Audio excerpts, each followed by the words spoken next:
Welcome to Tanked Up, the podcast about video games and craft beer. I'm Ben. It's episode 214. I'm here with Lucy. Hello. And Aadil. Hey. Hey, both. Hi, you. Thanks. Hi, And back. Oh, what a crazy week it has been for the world since we recorded last. Well, to be honest, by the time this goes up, there may not be a world left, so, you know. It's very, very likely, to be fair.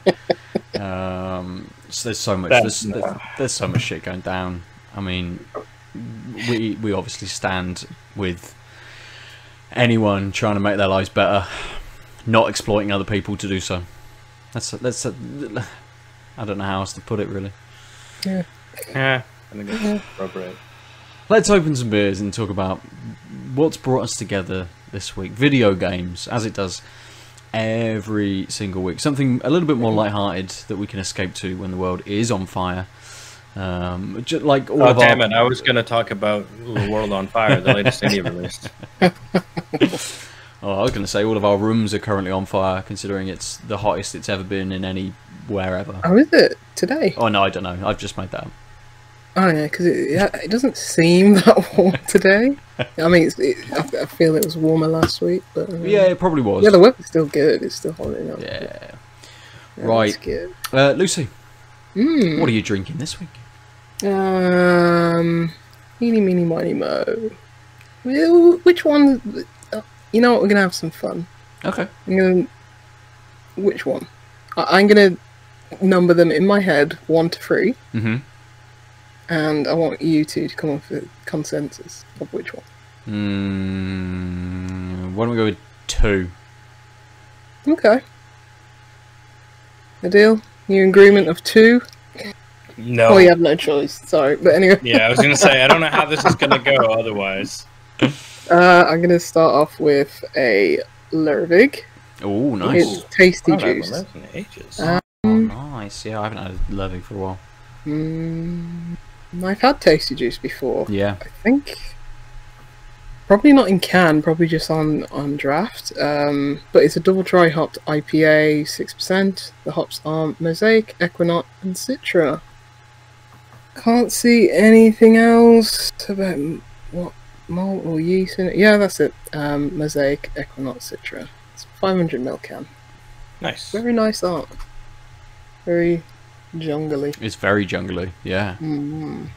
It's got their little signature men as well. Yeah. All right, I forgot about that. Blue man.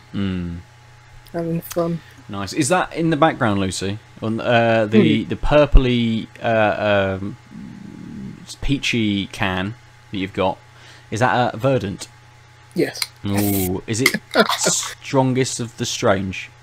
Yeah. Yeah. Yeah. That's the name of it, isn't it? Yes. The Yeah. strongest of the.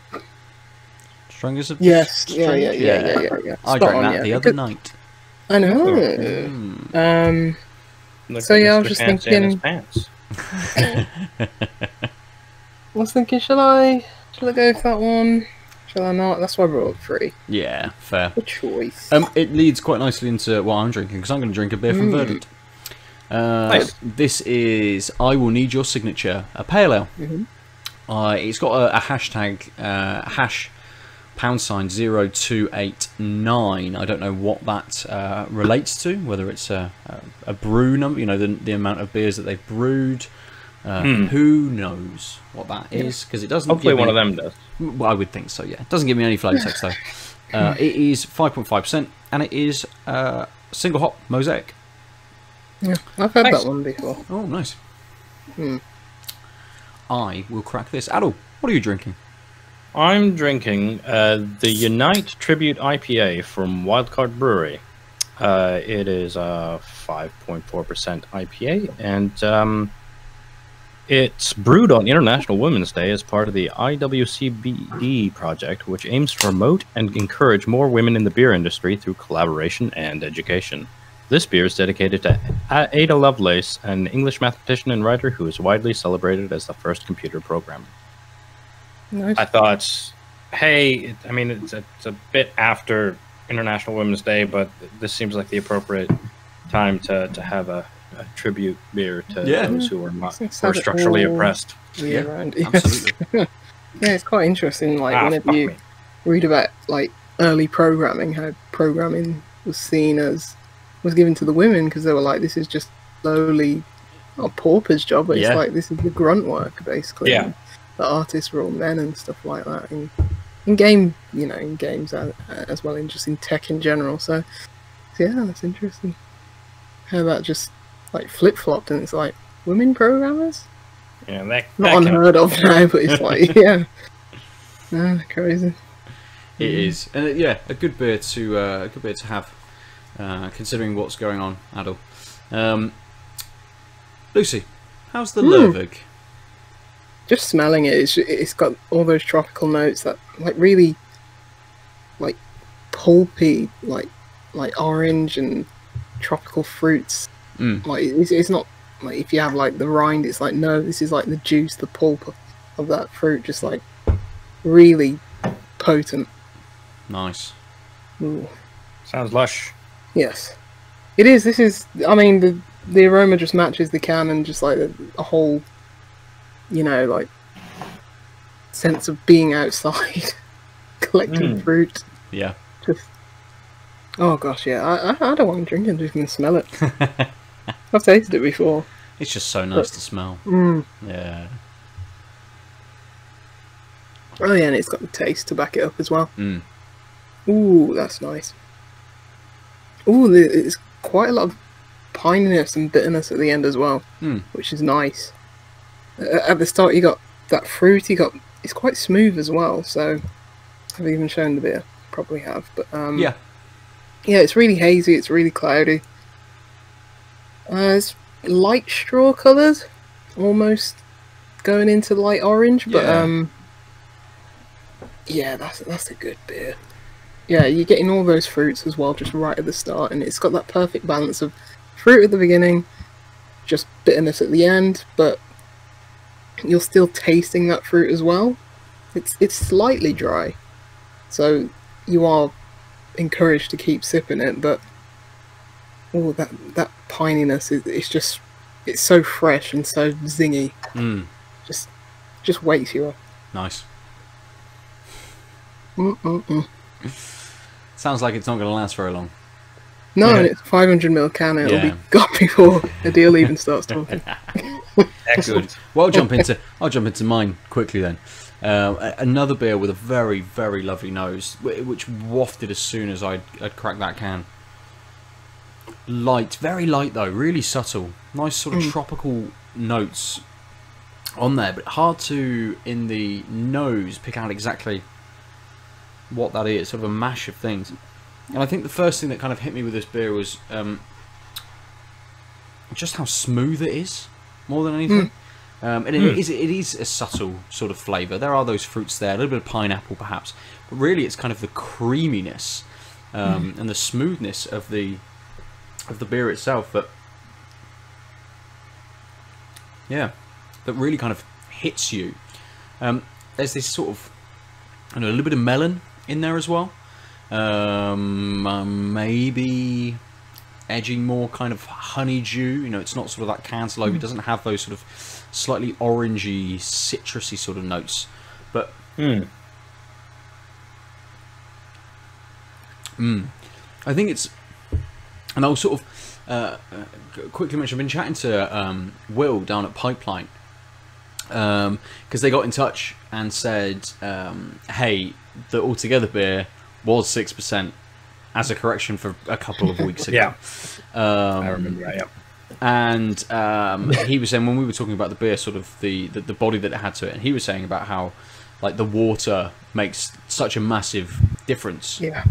And I think, you know, Verdant also down in Cornwall, there's just something about Cornish water that definitely gives it just that slightly, or a slight heft to it, even when it's a lighter beer. And I think this definitely benefits from that. But it does have these nice, very easy tropical fruit flavours, bit of melon, maybe a bit of pineapple kind of going on in there, but that little bit of heft it has just carries it a little bit more, just gives it more weight And whilst I will chug this back, you could sip if you were that way inclined. Yeah, I mean, you can definitely tell the water quality. Well, bad water quality to good water quality to great water quality. It really does make a difference. Like, the one I always fall back on is the heavy water stout from, I think it was Beavertown. I think it was Beavertown. I don't think it was Magic Rock. And yeah, even though that was like 11% stout, you could still taste the water quality in it, and it's just how smooth and like easy it is, even though it was 11%. Just yeah, you can tell. Nice. And best thing about going to places with good water, like when I went to the Lake District, just got a few empty bottles and just bottled that shit and brought it back to mine. Which also has pretty good water, but yeah. Good tasting water is so good. That's what I miss the most when I'm on holiday or something. Or in London. Ugh. It's just smog. Don't go there. It's not even water, it's just smog. Smog in a bottle. Yeah, and we're used to that in Birmingham, but at least we have good water. Jeez. Yeah. Soft water is good. Yeah, you're only down the road from some of the best water places in the country, really, aren't you? So yeah. Good. Aadil, we'll come to you. How's the beer? First of all, it's got a lovely floral dude, but like floral, slightly sweet, and I want to say like, I always get these melons confused. Which one's the more watery one, honeydew or watermelon? Cantaloupe? I think it's honeydew. Honeydew's the one I'm thinking of. Okay. Honeydew's got that slight, more of a bitterness than a zestiness, I think. More of a more bitter than zingy. Yeah, and that's exactly what the taste is also kind of like that. It's a X%, where X is equal to 5.4. A bit algebra. IPA, yeah. Real simple algebra. Yeah, variable has one potential value. Yeah, it's really light actually. So coloring wise, it's slightly more golden straw, semi hazy. Like I don't know if you can tell just because of where my light is. Wait, I'm really bad at camera work. Yeah, you can kind of see. Yeah, just a little. Yeah, just a little bit. But yeah, the taste is. It starts with that melony. Starts like Griffiths. It starts with that bit like that honeydew melon. So like I said, kind of light melon, slightly watery. Some of that floral nose is in there, and then it just sort of slides into sort of that meloniness, taking a back seat, and that's when some of the more bittering parts of the hops come in. And it's honestly not that bitter, but I think that's exactly why it's like honeydew-ish. There is that spike. And the sweetness sort of sits there. The melon part kind of rolls away, and you're left with the finish is, or the end of the taste curve is a little bitter. Again, sort of a light bitter, not too sort of strong in either vector. So it's not like it's in your face, nor is it really. Sorry, it's not like it's really strong, like it overpowers all the other tastes, but it's also not in your face bitter. And that sort of fades away, and it leaves the mouth feeling a little like the actual mouthfeel is kind of neutral, but it just has enough lingering bitterness that you're sort of like kind of want to requench, which I'm going to do right now. I like that one. Nice. Requench. Yeah. Really, I mean, this is exactly the kind of sort of lighter IPA I wanted like 2.5 hours ago when I was blistering in the sun. Yeah. Just like, and to be honest, in hot weather, I do like a beer that coaxes you to take more, because I'm gonna be drinking it reasonably quickly to you know, offset heat, etc. So it's like this is a good balance for this temperature. Like maybe I might have waited an extra 20 seconds, 10 seconds, but let's just have some more. Yeah, Life's too short. Yeah.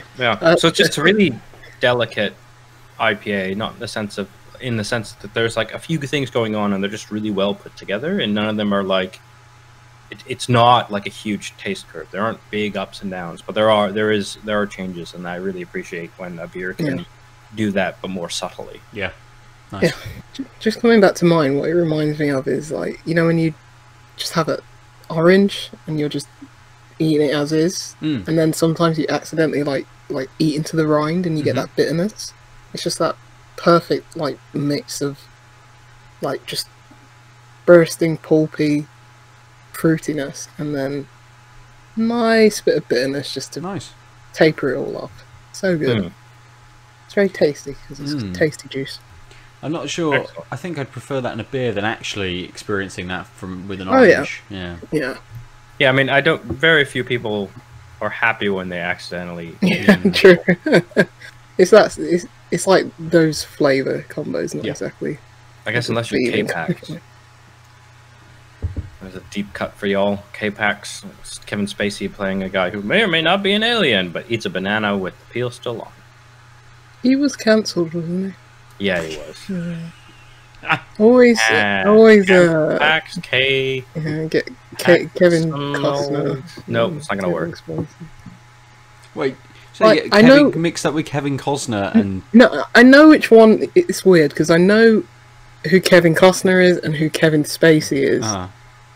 I just have to pause when someone says Kevin Costner and Kevin Spacey. I don't know why. Maybe it's because they're all both, you know... Kevins. Yeah, they're both Kevins and they both had, you know, a lot of films in the... The only two people in the world called Kevin. Yeah. Kevin Bacon be damned. 6 degrees of Costner Spacey is the game. Yeah, I mean, Spacey hit his stride sort of as Costner was fading, I think. But yeah, I mean, they're both around when we were young. Yeah. So it's like, which one was the one with thingy? Kevin, even though they don't even look alike, and not at all. Yeah, and it's I know who's who. It's just one fancied Mina Savari, one was trapped in the unending sea for a while. Like yeah. But I always think, but I always have to like remember. Okay, who did Waterworld? Was it Kevin Spacey or Kevin Costner? God, I would watch a Kevin Spacey. Well, because he's cancelled. But boy, would that be a different film. But it's like would be very different. It's obviously Kevin Costner, but I always pause for a moment. I don't know why. I don't know why. Waterworld's such a strange film, isn't it? It's like Kevin Costner thinking, I really wanted to be Mad Max, but I could do that on the sea. Yeah. On the high seas. That's why I liked it. I think he just wanted an excuse to drink his piss on camera. Just like Jonathan Blow. Although he didn't drink it, he just bragged about it. That's a deep cut. Yeah, it genuinely is. Secret ending to The Witness, everybody. Just pans up to the sky and there's just a really faded out image of him just... Oh, the ultimate puzzle. It is a secret ending. Jonathan Blow is the ultimate puzzle. Well, yeah. Let's talk about. We are talking about video games. Let's talk more about video games. Aadil, we'll start with you this week. I know you've been a busy boy.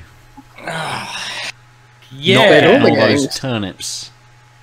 Yeah, so I thought it's been a while, and I actually have picked up the Animal Crossing once more in a larger degree than I was. And I thought I'd talk about a little bit about sort of what shifted and changed besides boredom with other things. So I sort of hit a wall in Animal Crossing because I've never liked crafting, and that was like grind crafts, which I know, Lucy, that's sort of the way you primarily made your money in the game. Because every day I'm a blue collar worker. I'm not you know, on the stock exchange. Oh dear, you're just setting me up something fierce. But yeah, like I don't find that gratifying. I know some people like those kind of loops, and that's why Animal Crossing is a really interesting game, because it has a bunch of different loops that you can sort of buy in or buy out of, pun mildly intended. And it was like, okay, well, like you could sort of grind or do things you kind of like and expand your house or get a bridge, but it'll take a few days here and there of just sort of doing the gameplay that you mildly enjoy, but kind of it got to the point where, like, I like the fishing, I like the bug catching, I like the fossil digging. Resource gathering outside of that is less fun, and it's like, okay, well, this will take a long time before I can pay off loan X, or like get to the point where my island will get the mythical KK to play his concert, which is the pseudo end game. Well, it's the climax, I guess, and then the rest is denouement. It's what I needed. I needed the credits. Yeah. Yeah. And it was just like, I'll just sort of check in and try. I kept missing my streaks of Nook Miles, but also not really using them because it's like, I don't feel like going to an island, so who cares? Once you get out of that repetition, it's just like, well, yeah, I get, what, 50 Nook Miles? Because they don't start going up after you've hit day 20 or something in a row. They're just there. 7. Like, oh, is it 7? Well, there you 7, go. Yeah, 7 plus. It's and just 500, yeah. Well, over 300, there you go, yeah. Yeah. So it's kind of like, well, I'll do it sort of in the mornings to kill some time. And like I said, I do like the museum, and so collecting the fossils and bugs is kind of nice.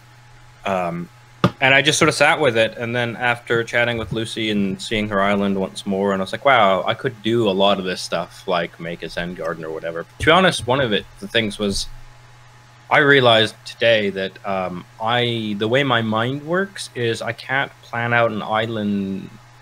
I can't see what I could do with the island when there's a whole bunch of trees and everything. But also without paths and stuff, I was kind of like, I can look at this area and think, oh, it'd be cool if I had paths here. I don't have paths unlocked. I guess I could make this area like a star watching area or whatever near the lighthouse, which doesn't make sense because the lighthouse would have light pollution. I know, but I just like the aesthetic. Also, the telescope doesn't work anyway. But like, it was just kind of, and so it's like, I guess I could just demolish all the trees because I don't really grab wood often, and then like, then I'd have a blank space to like fiddle with because I can't swap them in my head easily. No, I agree, because to be honest, Adil, since you visited my island, I've stopped there. Like the rest of my island is still tons and tons of trees. Yeah, but I also liked, so I mean, I'm also the guy who, up until more recently, because I realized I'm never going to get a high grade on the island without weeding. So I liked the fact that the sort of backwoods area was backwoods and that there was different plant life. And it was like, I guess I should just do this. I can always like plant weeds or something, I guess. Yeah, and if you leave your game long enough, weeds will come back. Yeah, so I kind of just did that, and then I was like, okay, well, what is this turnip nonsense after missing it for a while? And of course, because I do have that horrible optimization circuit in my head, I like had a price. I'm like, okay, I know according to the internet, it can fluctuate all the way up to 600 bells per turnip, so I had 100,000, 200,000 bells, and I was like, instead of what? How many bells did you have?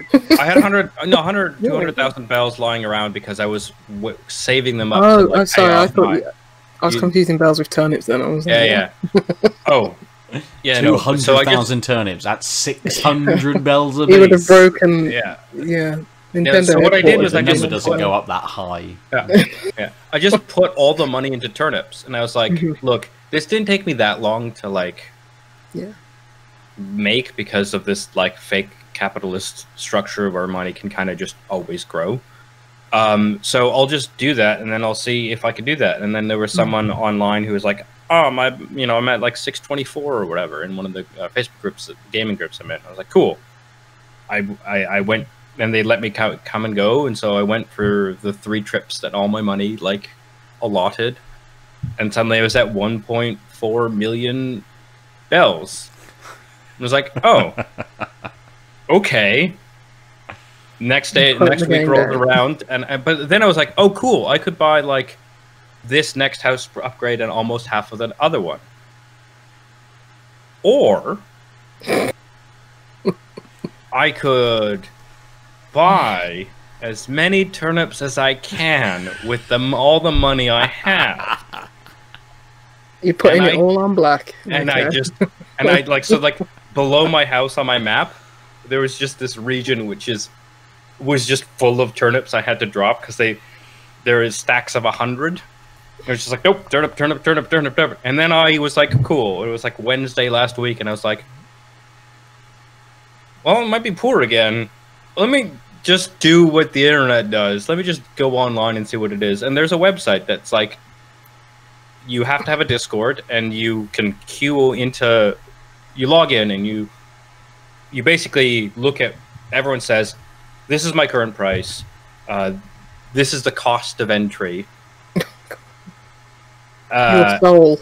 and no multiple trips, or if there are multiple trips, message me, whatever. And then it just like, and they set up how many people are allowed on their island at a time, and you can set like how long your queue is. And so I just went through the list, and yeah, the like 625 people were usually like, you need to give me three stacks of 9k bells and like five Nook Miles tickets, which is like your ticket to a fresh island, which is one of the few ways you can like meet other, I was gonna say aliens, animals, villagers, yeah, villagers. That's the word. And I was like, cool. So I like, oh, also, actually, I wanted to pay off my bridge, and so I had like 130, and so I just like cashed in a couple stacks to like pay off a thing, and then I just went, and then I was like, well, that's probably my high point of the week. I'll just look online. And I just found a few queues, and like while I was watching YouTube or reading for work, and by that I mean like basically going back to YouTube, I just had the website open, and they pinged it with the dodo code, and I went, and I went to 3 different islands over the next, like in one afternoon, and of various prices. The lowest was like 576 a stack. A turnip, and I just like queued up, realized I was never going to get the perfect price for all of them, and just like went, like carried nothing but the thing that so I paid once with a Nook Miles ticket, and then ticket, but I also found people like tips appreciated. 626 bells is my price. I was like, cool, I'll go in a 24-person queue while I'm ignoring the game and working, because then I hear a bing on the browser that tells me you're up, and then I grab the Switch from beside me, go to the island, and then tip them 100k, because I'm making more than that difference compared to something cheaper. Yeah. And so I did that, and with 3 different islands, and suddenly I was at 6.7 million bells. And I was like, cool, pay off that thing, immediately construct the last upgrade to my house, still have like 2.7 million in the bank, and then I got 600 bells today, so I just went on the Facebook group and was like, I have 600 bells. And then people just sort of let the thing docked sit. And then people were tipping me the 900k just because whatever. So by just having a good price, like I made 540,000 bells, got some cool items, including a teacup ride that like literally like, the teacups. So that's in the Nook shop, yeah. Yeah, and then it was just like, so this. And he'll never use it. He'll never put it anywhere on his island. I threw it immediately in front of the clothing. Why not? But it was just like, oh, cool. I got to help people out, but also suddenly made up. It's sort of any money I would have wanted out of the turnips. I kind of just made like just by accident by just opening up my island. Anyway, so turns out that the stock market is the easiest way to make money in the game. Oh yeah, provided you have information, which is a hilarious analog. But really what I realized when I had 6.7 million, I was going to say gil, was that I could do the things I wanted, and I didn't have to worry about grinding or whatever, and that's exactly what I needed. And so I started playing more and thinking more about the layout of the island, knowing that, like, oh yeah, I've got a bunch of money. So like if I just clear cut things, I'll kind of be okay, because it's not like I need to resource gather to grind, which is like this terrible analog. Yeah, right? Like there's so many interesting things that I won't wax too long about, but it's interesting in a game that is sort of infinite money, just over time work. You still can hit this barrier, and as soon as like money is less of an object, it's like, cool, I will be able to do these things. Like I spent 100K on an aluminum briefcase that you can't carry. You can just put somewhere, because I was like, yeah, fuck it, I'll buy that. But like now I've started to have little spots on my island where I'm like, oh, whatever. And like I know where I want to move the museum to. One of the things I really like is the fact that you can display the extra fossils over the island. And like I've changed my island tune to the opening bars of Jurassic Park. So every time you talk to someone, it goes na na na na na na na na, and it makes me giggle. Yeah, I was super happy with that. But now it's like, okay, I want to pursue getting the concert so that I can like add the paths and do. I don't actually think I'll do that much terraforming, except for like some spots you can't put like where I want to put, because a bridge and stuff. Inclines can only go in the upward direction, like in the vertical axis of your point of view. Right. So you can't put it sideways? You can. Can you? Oh. I read a thing that said you could. Anyway, so there's some spots where it's like, oh, I would like a staircase, but like this, I want it here, but the staircase, like the shore cuts off by 1 square, so I can't put it there. You can't like terraform the shore. I know that, but yeah, I've got going that way. Oh, cool. So then, yeah, so there's like, okay, I would like to do that, but also I'm not like the aesthetic I like is that it's an island, and so like all my bridges and stairs are just log based, and I like the fact that there's a bunch of trees. Like I have 12 of each. I have little orchard patches all over the island where there's 12 peach trees in one spot, 12 orange trees in another spot, etc. And it's like cool. Like what I want out of this is like maybe a hedge maze at the top, because that's ridiculous. Yeah. But also matches that sort of more rustic aesthetic, but curated. And then I think I'll add paths, maybe move the town square from being right off of the Dodo airport, and then probably be okay. I have 1/4 of a boxing ring, though, is the one trouble. Is because now I want all 4 parts to make a boxing ring, and I can't, because I only have 1 corner. Yeah, I don't know why they sold it in corners. But yeah. Anyway, I got my kitchen, and I'm happy. The next thing I'm going to do is make a bar. Nice. It's fair. And then I'm happy, and that's all I want in life. Don't need to be a millionaire. I just want a decently sized kitchen and a bar in my house. The last thing I'll say about Animal Crossing and then you'll never return to it again, Lucy. Probably not. But, no, it's one of the, like, I played for an hour this morning. It's just one of those games where it's like, I'm listening to a podcast and I want something I'd like to do something slightly pay attention to. Yeah, that's interactive. So one thing they do have is on the 1st of the month, they'll give you interest on whatever your outstanding balance is. 8 bells. So I was like, cool. Well, like, I could buy. The reason I took turnips off this week, besides not needing the money, was I wanted all that money in the bank to get the interest, and the 1st was Monday. Yeah. So guess how much you get with 6.7 odd million bells in the bank? 6,000 bells? 3.3 thousand bells. 3.3K.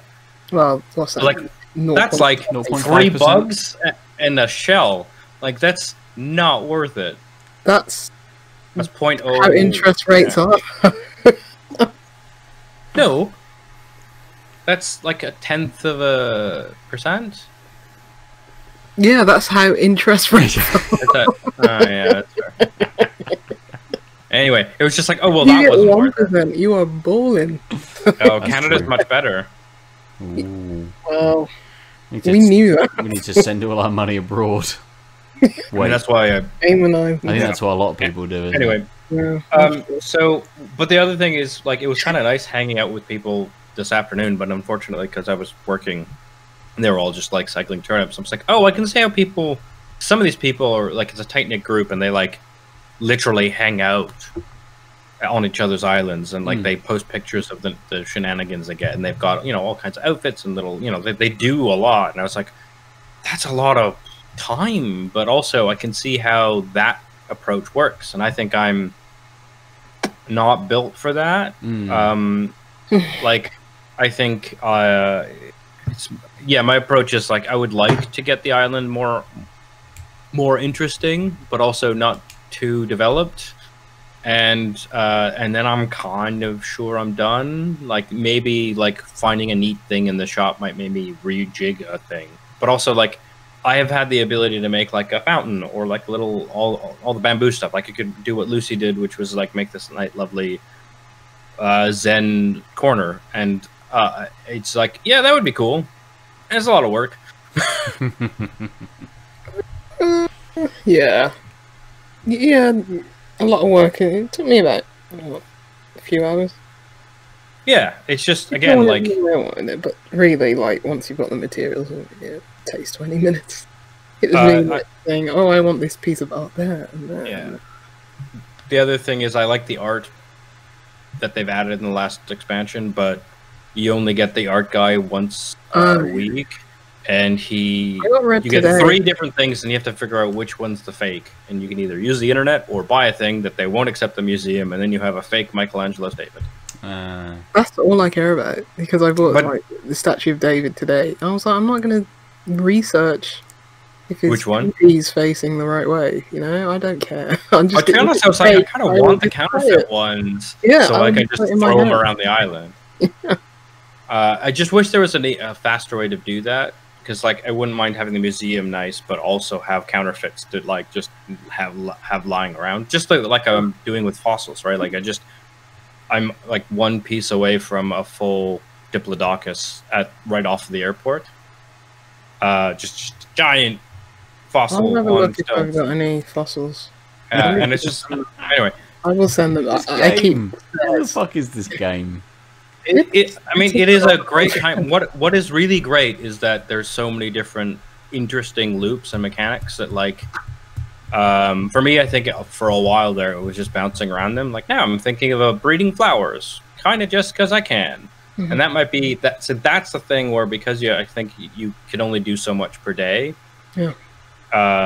And it's perfect looping for me versus like grinding out. Well, now we're paying double for, DIY or SPX. It's like, well, I don't want to do that, but I can like think about how to grow. Like, oh, I've got a white thing, white wind blossom and a red wind blossom. I bet a pink one comes out of that. Let's try and get that. And if I get that one, let's see what I can combine it with, because that's like some interesting strategic planning and trial and error. But also, I need to visit that once a day, water it, and fuck off. My hedges flowered today when I logged in. It was pretty, because I planted them and they were just bushes because it wasn't the right season. Interesting. It was nice. Wait, but what if you want them to be just bushes because you want to make a hedge maze? I don't know what to tell you. Anyway, yeah. So I think I'll end up playing more-ish over the next couple of weeks, and then hit the Lucy stage of being like, I'll check in once every few days and poke at it. I enjoy seeing other people's creations more than I care about doing my own, probably. Yeah, I think I'm the same way. And it's like I checked in with the museum on Sunday for the first time in ages, and I've almost finished the fossil museum, which is nice. So nice. Got the whole T-Rex. Think about the whole Triceratops. Yeah, I didn't realize how much I'd been doing because I don't visit it that often. And then it was like I had 3 fossils, and each every day it was like, you've just completed a blah, you've just completed a blah. It's like, oh wow, damn. Yeah. Now it's just like, every day that I go there and assess the fossils, it's like, can't take these off you. Yeah, we've got it. So yeah, that's what happened. It was I had like 3 Diplodocus chests in a row. I'm like, fuck it, I'll put one on my island. I just can't keep selling this shit. I sell mine. Well, I make sure I've got a spare because I thought, somebody might need this, and then I'll sell. So yeah, I've basically not played many other games, but spending actual more time on it, and then like some of the mechanics we hadn't talked about, so that would be absolutely nice. But let's move on because I'm sure Ben is bored as fucking hell. I'm ready to open up another beer. Yeah, that's fair. You're just like, Bells.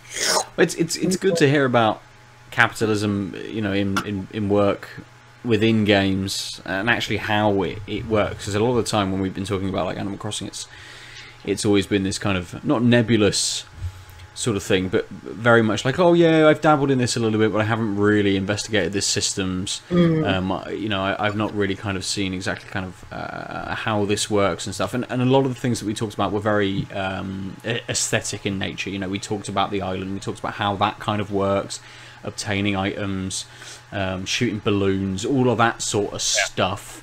So it's good to actually understand the systems, the economy that they actually have behind this. Yeah. I wonder, I'd love to have... Let me rephrase that, because I was about to say I'd love to have a kid. I would love to see a kid playing this and see what they... What they do? Think about it. Just think about, like, how the actual world works with, you know, the intro. Because I think it could potentially, like, teach kids about... Yes, if you put money in the bank, you earn interest, or should. And... even though money literally grows on trees in this game, but just like, you know, you have to take out a mortgage and pay off your loan, and so it's not obviously a one-to-one analog, but like, you know, I never learned about that stuff in school. I wish I had Animal Crossing. I don't think many of us did. No. And what I also thought was interesting with Statue of David was because you know how Nintendo are a bit funny with like, you know, sexual content and stuff. Little willies. Yeah, but it's like, this is a piece of art. Of course, it should be there. And it's like, we won't get into that whole debate of stuff like that. But it's just like how Assassin's Creed, is it Odyssey? Oh, the giant statue cocks. Yeah. Yeah, or like the actual, because I'm sure they modelled like real pieces of art and stuff like in that, you know, and statues in that game, because. But with like the Discovery Tour, it was like blurred out, and I'm just thinking, oh really? Yeah. And I'm thinking, if Nintendo are like, yeah, but it's like Nintendo are a Japanese company, and you know,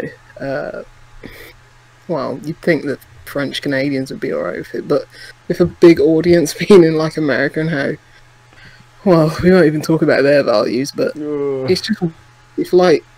If Nintendo are fine with it, why couldn't Assassin's Creed have that? I mean, it's like in a Discovery Tour. You know, as part of an educational...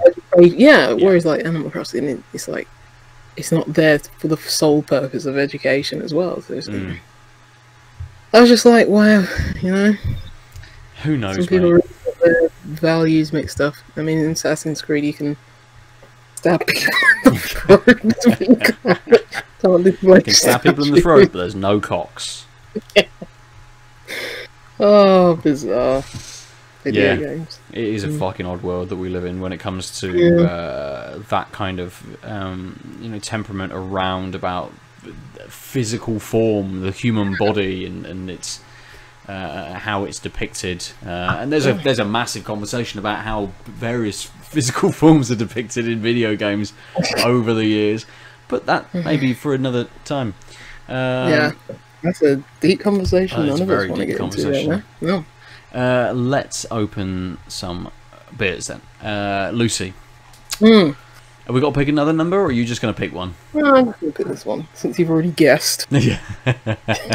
Tried to hide the can, but I knew you'd recognise it anyway. This one is a beer from Omnipollo, and it's called Mads. Nice. Mads? Yeah. Nice. I think that it's in, they're talking about Mads Mikkelsen. I don't know. Interesting. Who knows? Omnipollo are from... Oh, I always forget where they're from. Danish. Norway, aren't they? Are they? Don't know. Guessed. It says Holland here. Well then, Holland. No. And it looks like Belgium. Yeah, we'll go... No, it looks like Belgium. Who cares? It's called No Bake Carrot Cake, and it's an imperial stout. It's 12%, and it has lactose, flaked oats, spices, and seeds. Ooh, opium. Seeds.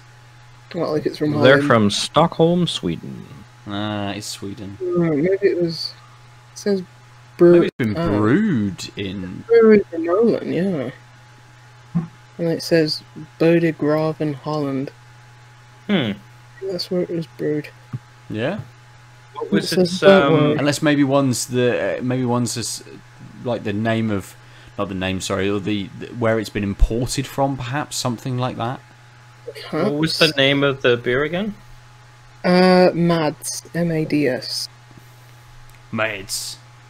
Mads. That's definitely not how they said it when they named the beer. Mads. But yeah, it's got opium seeds in it.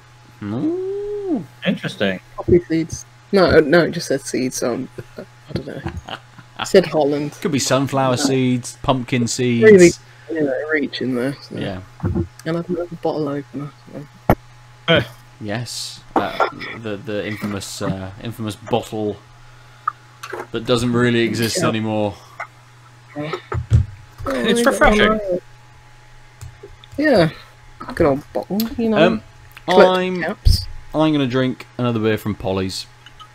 Because these are the last two beers I've got. That's it. Sadness. Yeah, that's worrying.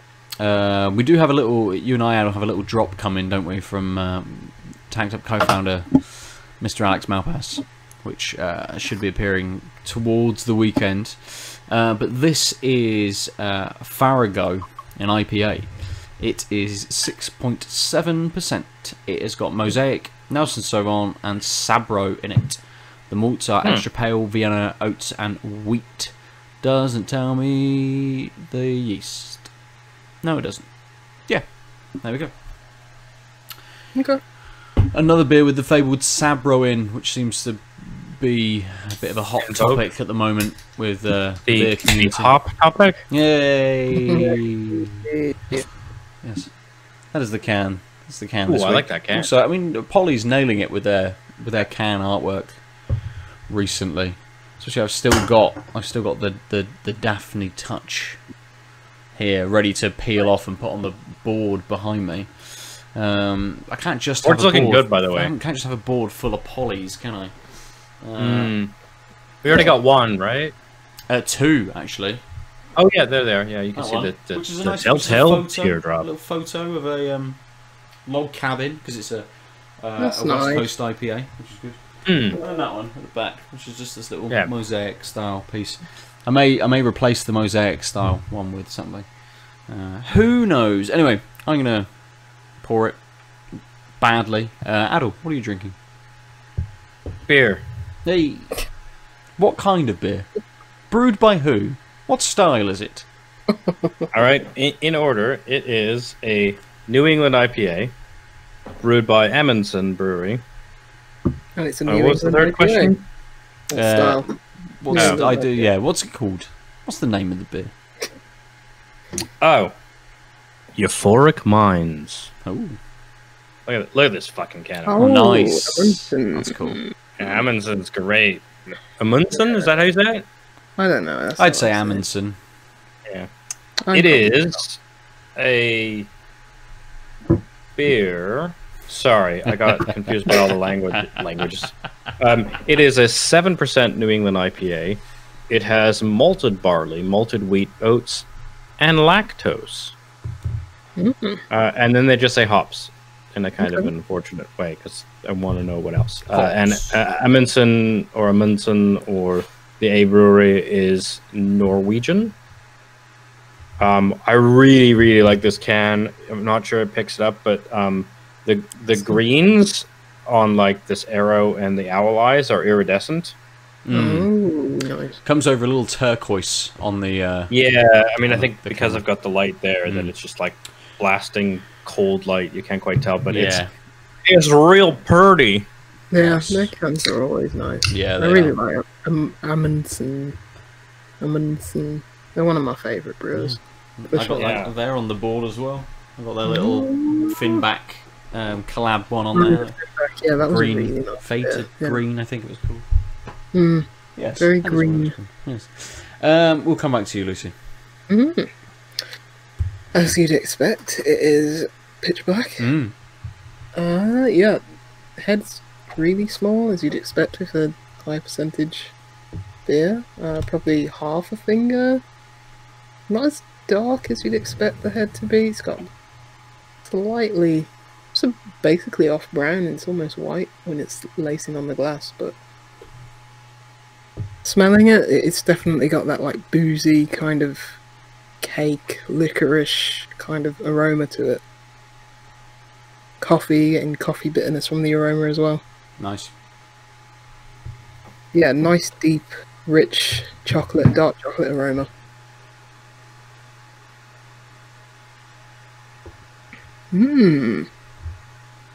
That's really smooth. You're not getting any carbonation. It's just like not treacly because it's not heavy. It's actually quite light and thinner than you'd expect for a 12% beer. Yeah. But it's really easy and really smooth going down. But it has got that kind of like slight oiliness to it. Not too much where it's off-putting or heavy, but it does have that to it. But yeah, taste-wise, getting a lot of sweetness. It is quite sweet, but it's not overbearingly so. Probably because. I'll have another sip.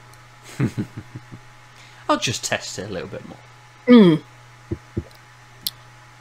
Yeah, it is really sweet, and you can tell there's lactose in it. It has got that kind of milkiness to it. But for some reason, it's not overbearing in its sweetness, even though it's kind of hard to explain. It is very sweet, but it's not sickly sweet. It's. I get you. Yeah. Yeah. You're losing like that coffee, and there's not really any bitterness to the taste, but that's more in the aroma. But it still feels like a complete stout to me. Nice. It's called carrot cake. I wonder if I can't see any. No bake carrot cake. Yeah, and I'm really wondering if it's got any carrot in it at all. Well, it said seeds, didn't it? Yeah, it said seeds. Yeah. I suspect it's the spices you tend to put in carrot cake. Yeah. Possibly. In the same way that like pumpkin spiced beers don't have any pumpkin in them, they just have all the nonsense that you put in shitty winter drinks. Cinnamon and shit like that. Yeah. Nutmeg, cardamom. I think the flaked oats is Santa's testicles. But you'd think that like having oats and lactose would give it just like too much creaminess and smoothness and just like thickness, but it doesn't at all. It's very easy. Perfect. And this won't last long. Nice. It sounds good for a hot spring beer as well. Not too thick, not too viscous. Yeah, even though it's that high. Yeah. They could have definitely just teetered over into that too sickly, too sweet, too thick and full with the lactose and the flaked oats, but they just strike a really nice balance where it's not. I wish it had a bit more coffee and bitterness, just to balance it out even more. But even so, it's a really good beer. Yeah. Nice. I'm not missing it as I would in most other beers. Excellent. I haven't tasted this one yet. Let's get me nose in. So Farrago, Polly's. Another. I don't know whether it's just my sense of smell this evening, but another very subtle nose. I really enjoy how minimal that head is. It's very small, and it's like a little more looking for. It's a little more peachy, almost than the last one in colour. It's kind of this not quite orange, not quite straw, but there's this slight tint to it as well. Well,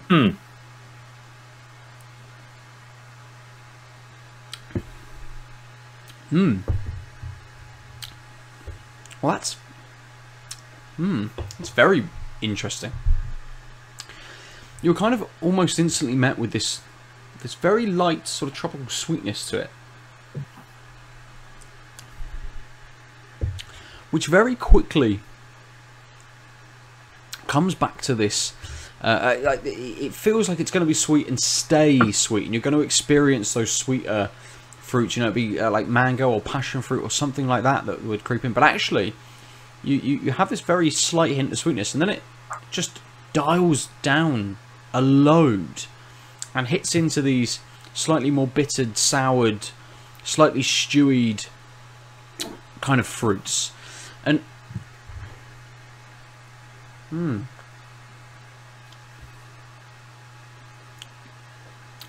it's an odd kind of juxtaposition against that. Your mind thinks it's going to go somewhere, and it goes somewhere completely different, and just befuddles you to not really know what's going on with it.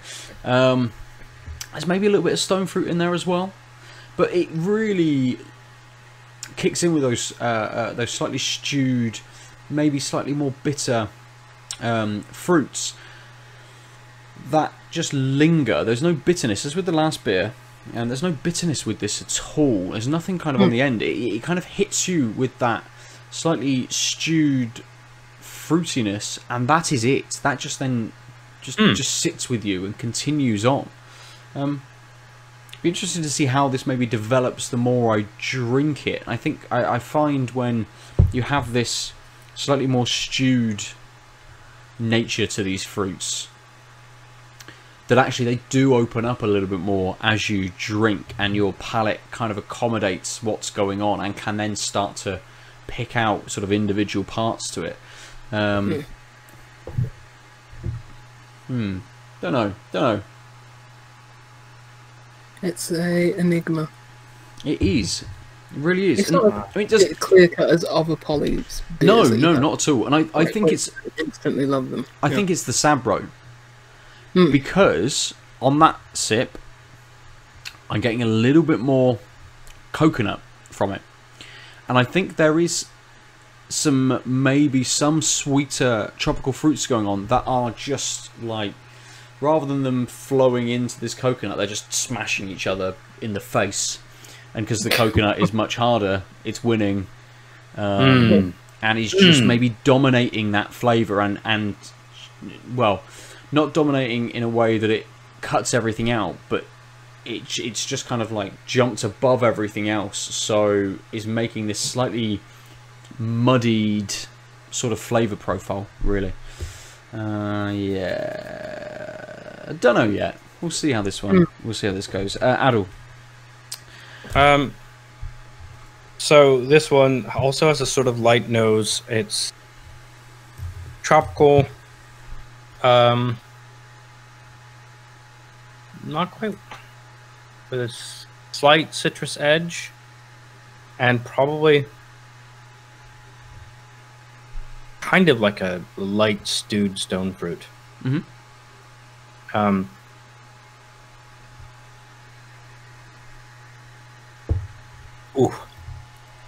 Ooh. Barracuda.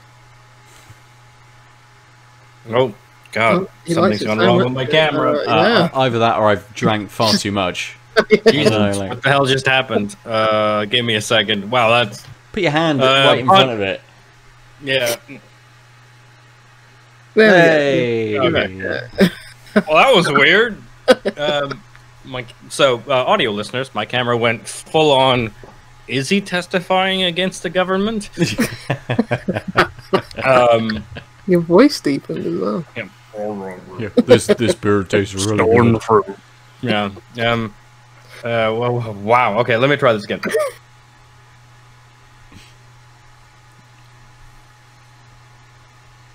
Yeah. So, there's a lot going on, and it's sort of interwoven, so it's hard to dissect. That lactose is there. It's not a lot of it, but it's definitely giving this like general slight sweetness the whole way through. And in fact, just now am I starting to just taste a little more bitter because I think the lactose sweetness is faded.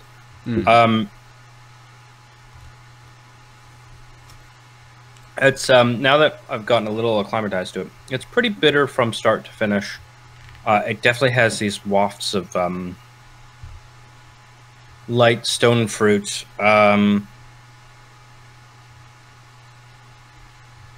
and some not super dank, but some piney resininess. Yeah, pretty light touch on that. And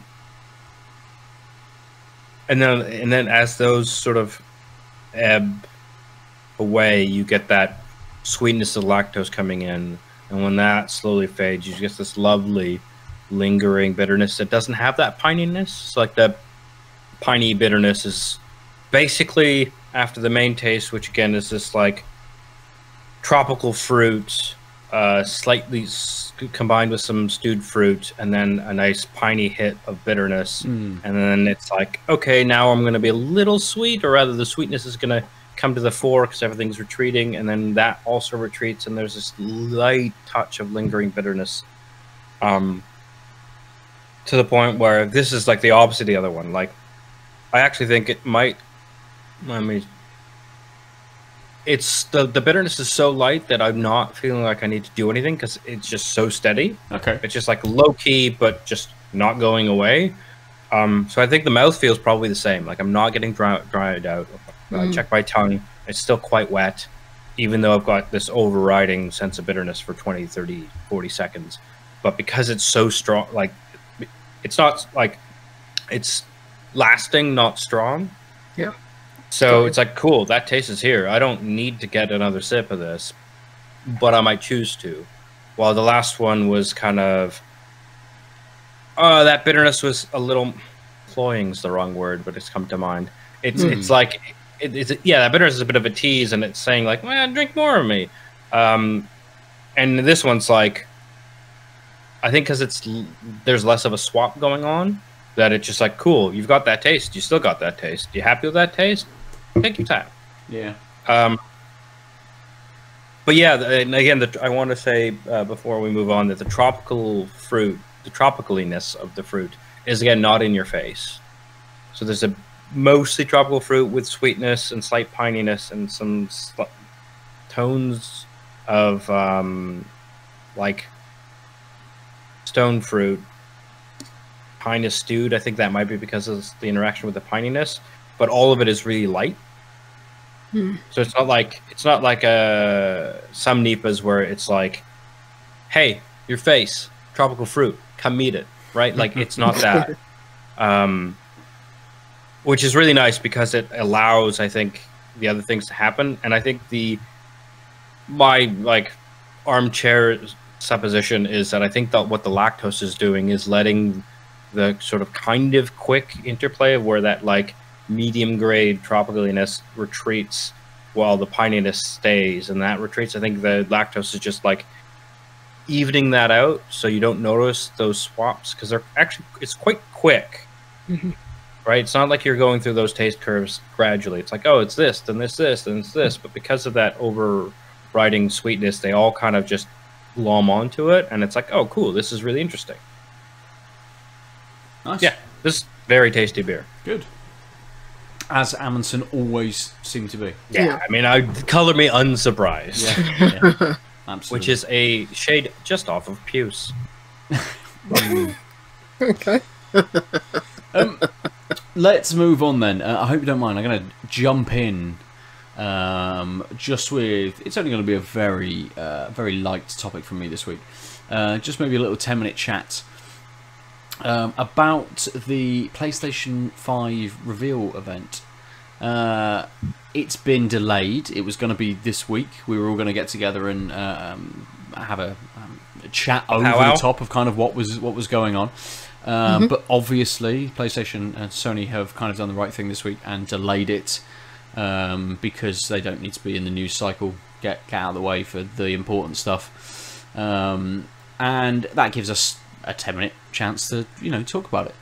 And I want to kind of know from the two of you maybe what you expect or what you think you may see, because apart from maybe the box itself and possibly a price.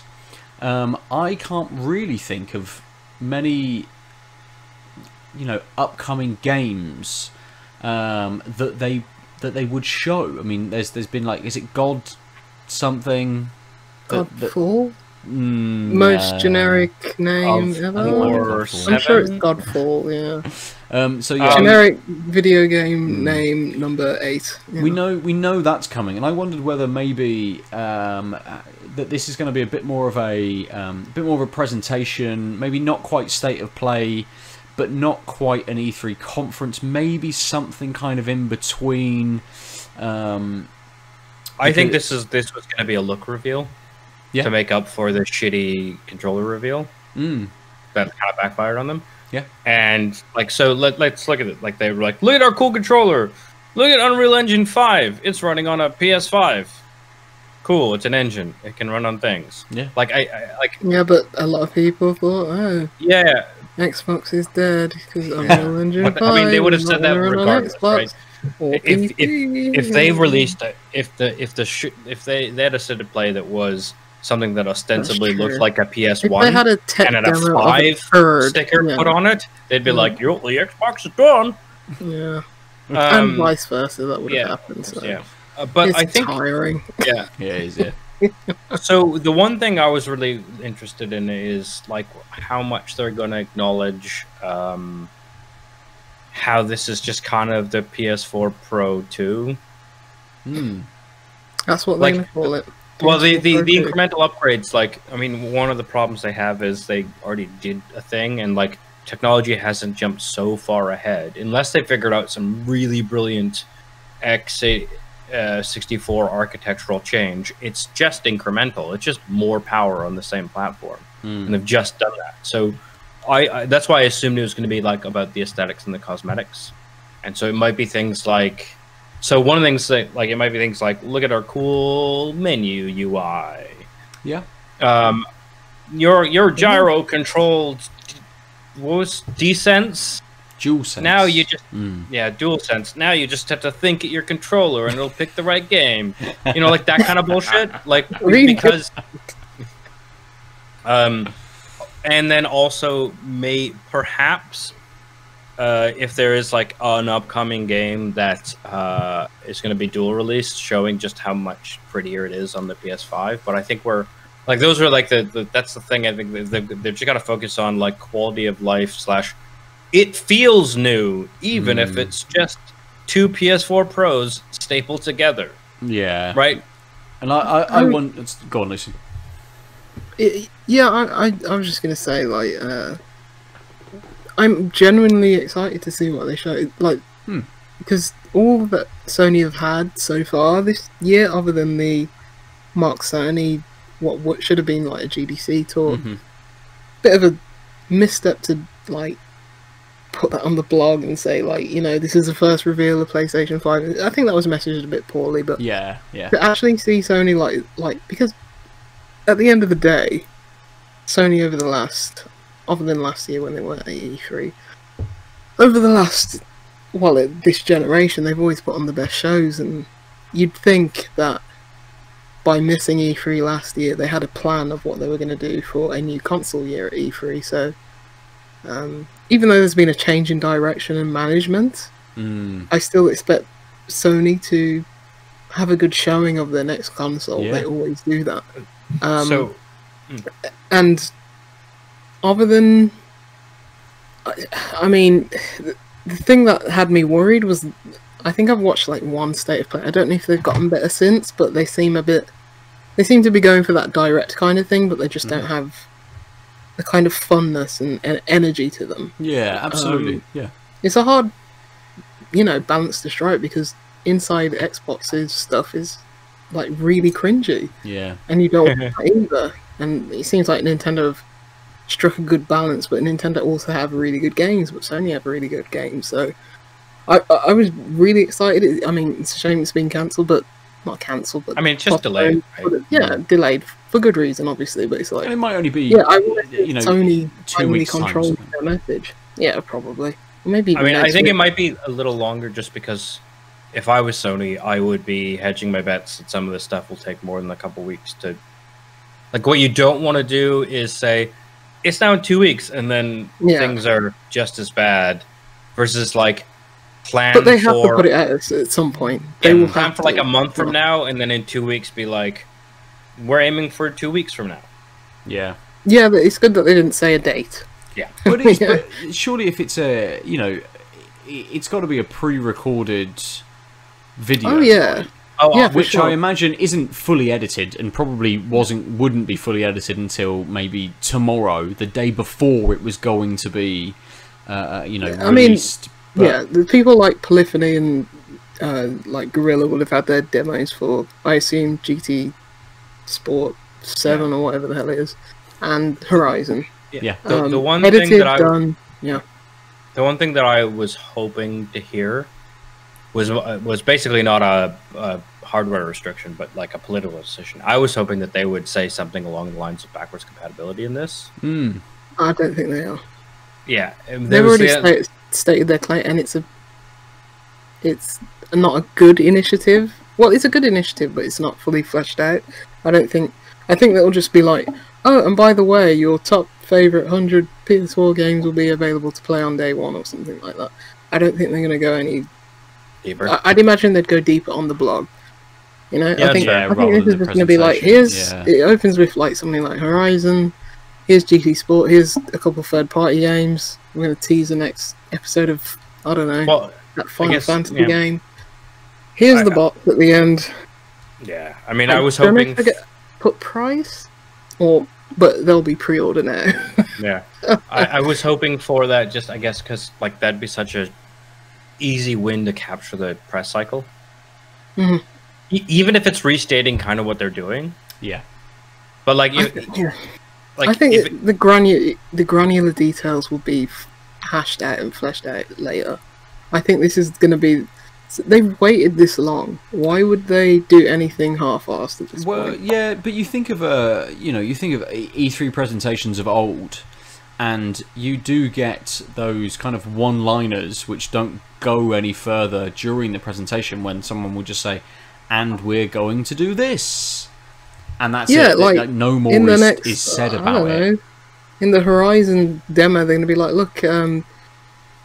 They play through it, and someone's gonna be like, "Oh, in the DualSense 5, you can feel a dinosaur's spine when you rip it out, or something like that." And it's just like, yeah, and it'll just be that Aloy's one line turned into the Terminator and just like, yeah. I think it's just gonna be like, here are the games you want. Here's a look of the console. It's probably gonna look beautiful, and then that's it. I did pre-order now. Price is coming later. I did wonder whether they would. Linger a little bit and kick off maybe with something like the Spider-Man or an expanded thing about the Spider-Man comparison that they did previously, kind of closed doors thing, where they're like, this is the speed of PS4 Pro loading Spider-Man. I don't think this is what PlayStation 5 can do, because they have an easy comparison then for people to pick up from. You know, people can see the console in action. But I think they can't as easily, because this is one of those fundamentally problematic things with streaming this garbage, is streaming flattens so much detail. True. That like, I think, I wouldn't be surprised if their plan was to do that at this point in time live, where people could see a difference, and now they've looked at the footage and been like, well, fuck me sideways, these incremental differences look basically the same, even on a nice like stream to exactly. Play Watch Listen, which is my current only gaming podcast. It's not this one that I listen to. Okay, let's be honest, I sometimes listen to this one. Most is like, wait, what did I say at the end of that? Because I don't scrub through. Oh dear. But they sort of talked about how previewing games, like Alana was talking about, previewing games is real tough now over Discord, because I remember that episode. You can't see those differences. You can't see what's going on. You can't experience it in the same way, because like, even when you're not playing, like one, you're not in control, so you have that one distance apart. But also when you're sitting in front of a screen and watching someone play, that's still fundamentally different from watching someone play streamed over Discord. Like. That's why I think they're not going to that exact point. It's like what Sony have done this last generation. They've shown you where Microsoft had explained to you. It's like they've said, Microsoft can be like, this is the world's most powerful console because this, and this. They haven't shown us like why we should care. Yeah. You know, okay, it's Yeah. more powerful, but Sony can be like show you like, here's Horizon Zero Dawn 2, here's the next GT Sport, here's the next NAC. Here, we don't need to say anything. We don't need to say these games, you know, are like 60 Return of the FPS, NAC. this and that. Yeah, NAC has 6,000 billion pixels now. Nobody cares. We have NAC, and everybody wants to buy NAC free to meme about it. That's all they need to do. And what PlayStation have done recently, if I'm not mistaken, they've come out and said, like, these games are not going to be playable on the PlayStation 4. And that's all you need to say. And then people will bridge the gap. It's like, okay, these games are taking advantage of the hardware, whatever hardware that may be, more or less powerful than the PC, Xbox, whatever. But there are the games.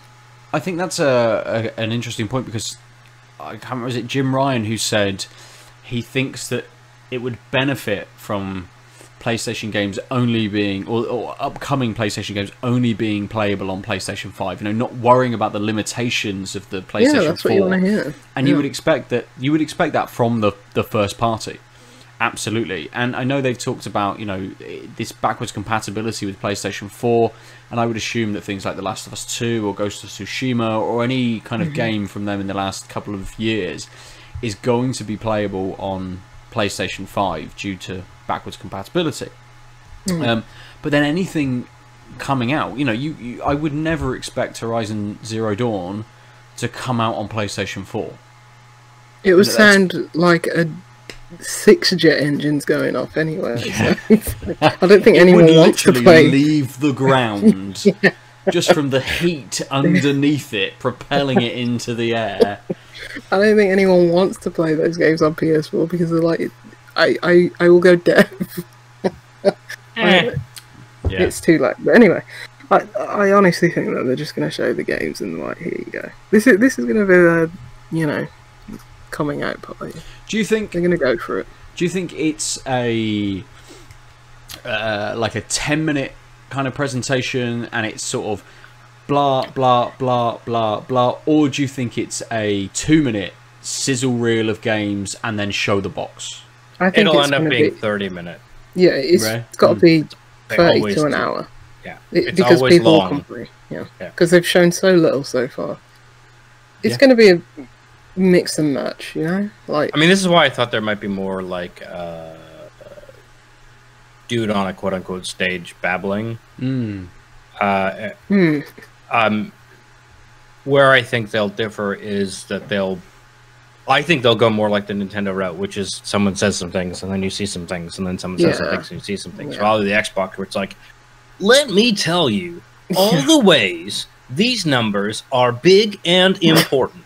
Your uncle just telling you why drugs aren't cool, kind of vibe, like walks out on stage, sees a chair, flips it backwards, straddles it, turns his cap around. Teens, this is not your daddy's Xbox. Actually, it probably is, because you're still living at home even if you're a millennial. I mean, it's interesting how in such different, like, I think this console generation, more than any of them, Xbox and PlayStation just go in separate ways. Yeah, definitely. You know?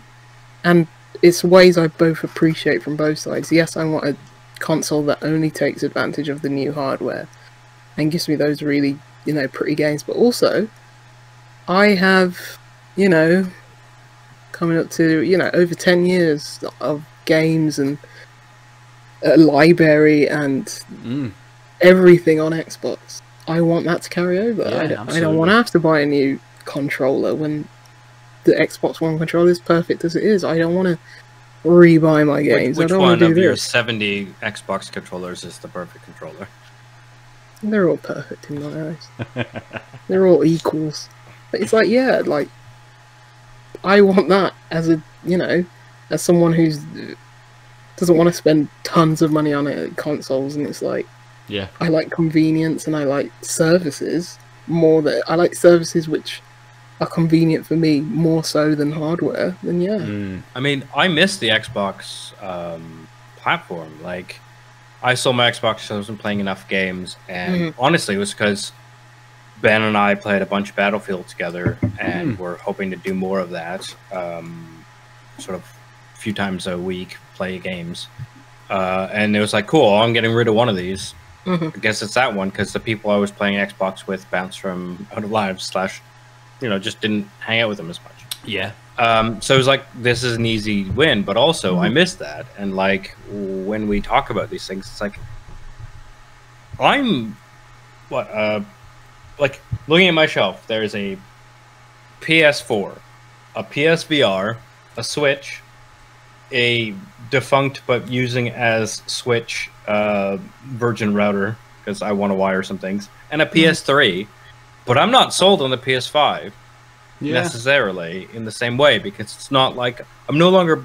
And in my drawers, there's a Vita and a PSP. Like I am Sony, but not Sony fanboy. Like I'd happily. Yeah, again, it's like, who am I going to play with matters way more, and like, what's that structure like? And if the Xbone XXX to the power of 7 or whatever it's called now is allows me to play, especially like my backlog of like if I got back on live, I have a whole bunch of games I never got to finish, and then Games Pass is a huge incentive. It's like, okay, like. This is what I was saying about quality of life stuff. Like, I want PS5 to play Sony to tell me what the platform of the PlayStation 5 is going to do for me, rather than how many ray traces. Sure. Yeah, yeah. Because at this point, I don't see myself moving into the PlayStation ecosystem.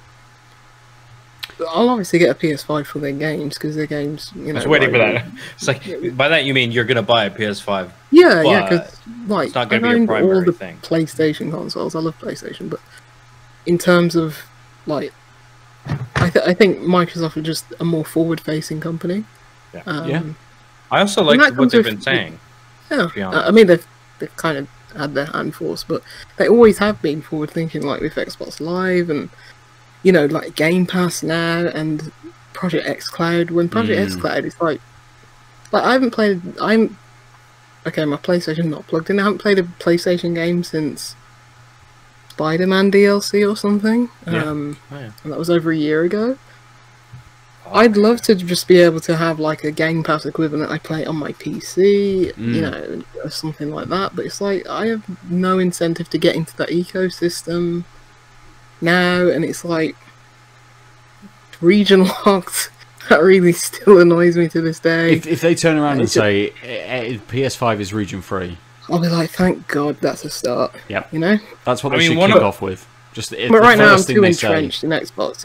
Yeah. It's like I've got Game Pass, I've got Game Pass Ultimate, I've got Microsoft Rewards, which just earns me money, and that's probably the biggest pull for me. But it's. Yeah. I mean, so can you play Warzone on PS4 without PS Plus? Yeah. Oh. I think you can. I'm pretty sure you can. Because I think Xbox, you might need a gold subscriction. I'm gonna find that out. I think it's a weird thing, isn't it? Like, almost no games on Xbox, online multiplayer-wise, can be played without having a subscription, whereas there are this odd handful of games on PlayStation which just circumvent that. Yeah, well, I say that because like one of the reasons why I got like a splurged on a year subscription, almost a year ago actually, on PS Plus, because it was cheap. They are cheap again. Like 30 quid. Yeah, but like I mean, I get the free games that I never play. Yeah. But like I haven't really leveraged that PS Plus subscription. So I'm reticent to get it again. And I mean, so far, like, to be honest, it's like, well, I've missed the windows where you're playing late at night games, and apparently, I just double checked. Lucy's right. You don't even, if you're playing Warzone, you don't need PS Plus. So it's like, why do I have this? Yeah, because like, I am too old. / there's too many other places where like free games are actually free / I have a backlog. It's like, well, I guess this is lapsing, and then you know what's going to happen is, oh, can I want to play that game that I don't know. This is not actually free. Yeah, like when the Division 2 came out, we're like, yeah, we'll play together. Yeah, but you needed a subscription to be able to play. I mean, we both had one, so it wasn't an issue at that point. But like, that will continue. I think that would be a good thing as well for them to come out with in this reveal. Is like you say, it's more the systems based stuff, and I would like to see more of the services based stuff.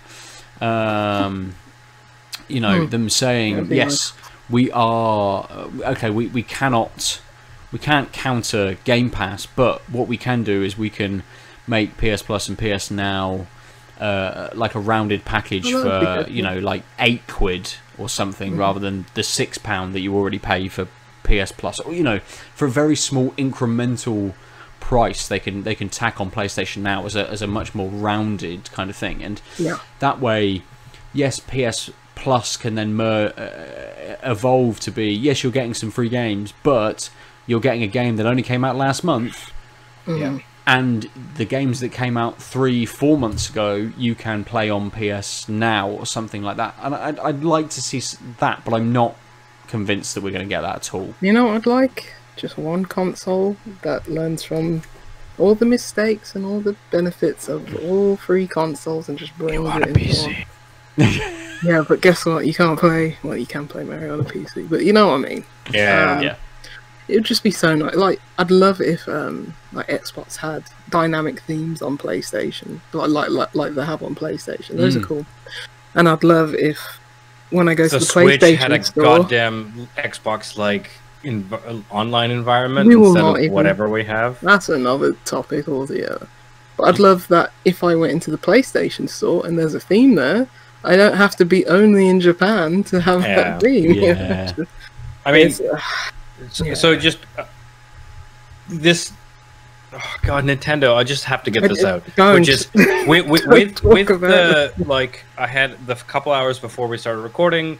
People are coming to my island. I'm on my laptop on this desk working, and I'm looking at the TV. I'm like, oh well, you know, someone's coming. I'll just like pick up the controller and like make sure, like, even though I know you can use the phone, I just feel like, you're visiting my island, I can meet you at the airport, do a greetings emote or a joy emote, and then like run towards the store, which isn't that far away, and then go sit back down and ignore it. But then people are like, thank you, and then I have to fucking talk on Animal Crossing, which is the worst goddamn thing I've ever done. Like, you hit the shoulder button? No, you hit the R1, and then you got a keyboard, and you have to like navigate through the QWERTY keyboard, and then also any sort of like, if you want to do a emoji smiley face, it's like colons on this screen, then you got to go bottom left corner to hit numbers, and then the brackets all the way over here. But with the Pro controller, because it's analog, it's like the sensitivity is just not great for the keyboards, so you'll miss. But also, A is submit letter you're on, Y is space, and B is fucking delete it or cancel the keyboard. So people are like, thanks, and they're clearly like, I'm on my way out, and I'm like, well, I fucked up saying NP. That's it. Just no problem. I fucked it up 3 times. Just fuck off. I'm sorry. I can't handle this. I can't get. Brilliant. It's awful. It's so awful. It's like the reason why I've not joined some. Do you just all use the cell phone, or do you have a secret Discord? Just not talking to anyone in this game. It's the most painful. I don't know why you even bother, but yeah, you know, I wish that like Xbox and PlayStation had a button that was so out of the way that you could just take a screenshot with. Oh yeah. And that's not the share button, because that is an awful button. This button's great. This is like Nintendo figured it out. Yeah, that's their best thing. And also holding it does a 20-second video? Very smart. Yeah. Very easy. It's like, how have you figured this out? But still, like, nothing else. what is communication in the digital age in 2020? I know it came out before then, but you know. Oh, right, let's move on. Lucy, we'll come to you. What would you like to discuss this week? Just been playing bits and bobs. Yeah. Been playing that Ring Fit, speaking of Switch. Oh, yes. How's that going? Feeling good? Yeah, I bounced off the adventure mode because there's a bit Is of that the plot? Yeah, the adventure story mode or whatever you want to call it. Just because it's like I just want to get in and want to get out, so I've just been doing these sets. It's like, okay, here's a set that will take you anywhere between 5 and 15 minutes, depend on how much you're gasping for air. And yeah, it works like, I don't know, like your abs or chest or your upper arms or whatever. There's several different sets. It's like, yeah, do 3 of those, that'll take me like 15 minutes, and then just do that a couple times a day. And it's like, yeah, this is good, you can get in and out. And it still kills you. No. I've actually set up my racing wheel today. Wow. The adapter came, thank you, Dr. Aadil, who diagnosed my Googling issues more than anything else. PS2 and PS2, who knows? Yeah, she typed in PlayStation. But yeah,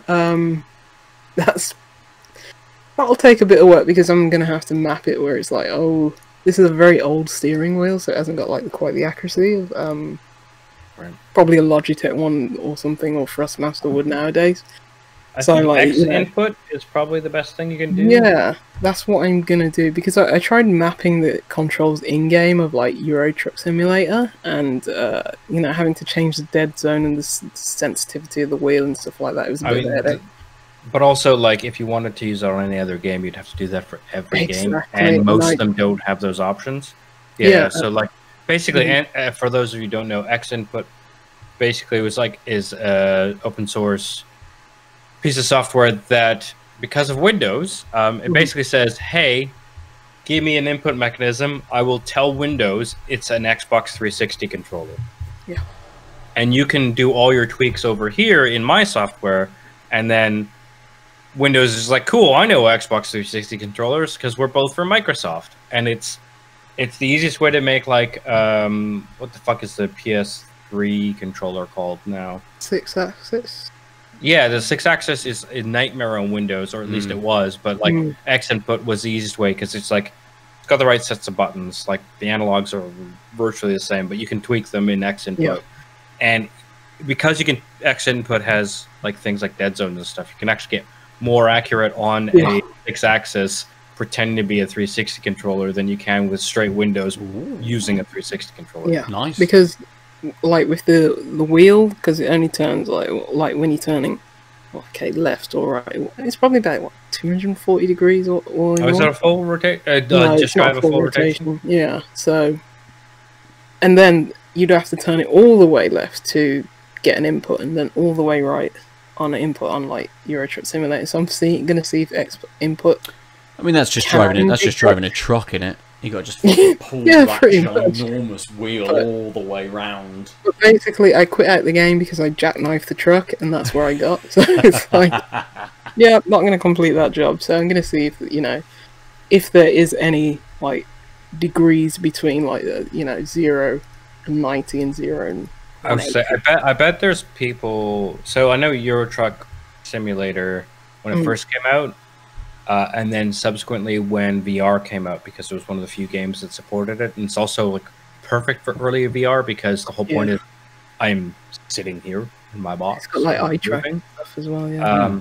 So I know there's a lot of people who were talking about how to make that experience better back.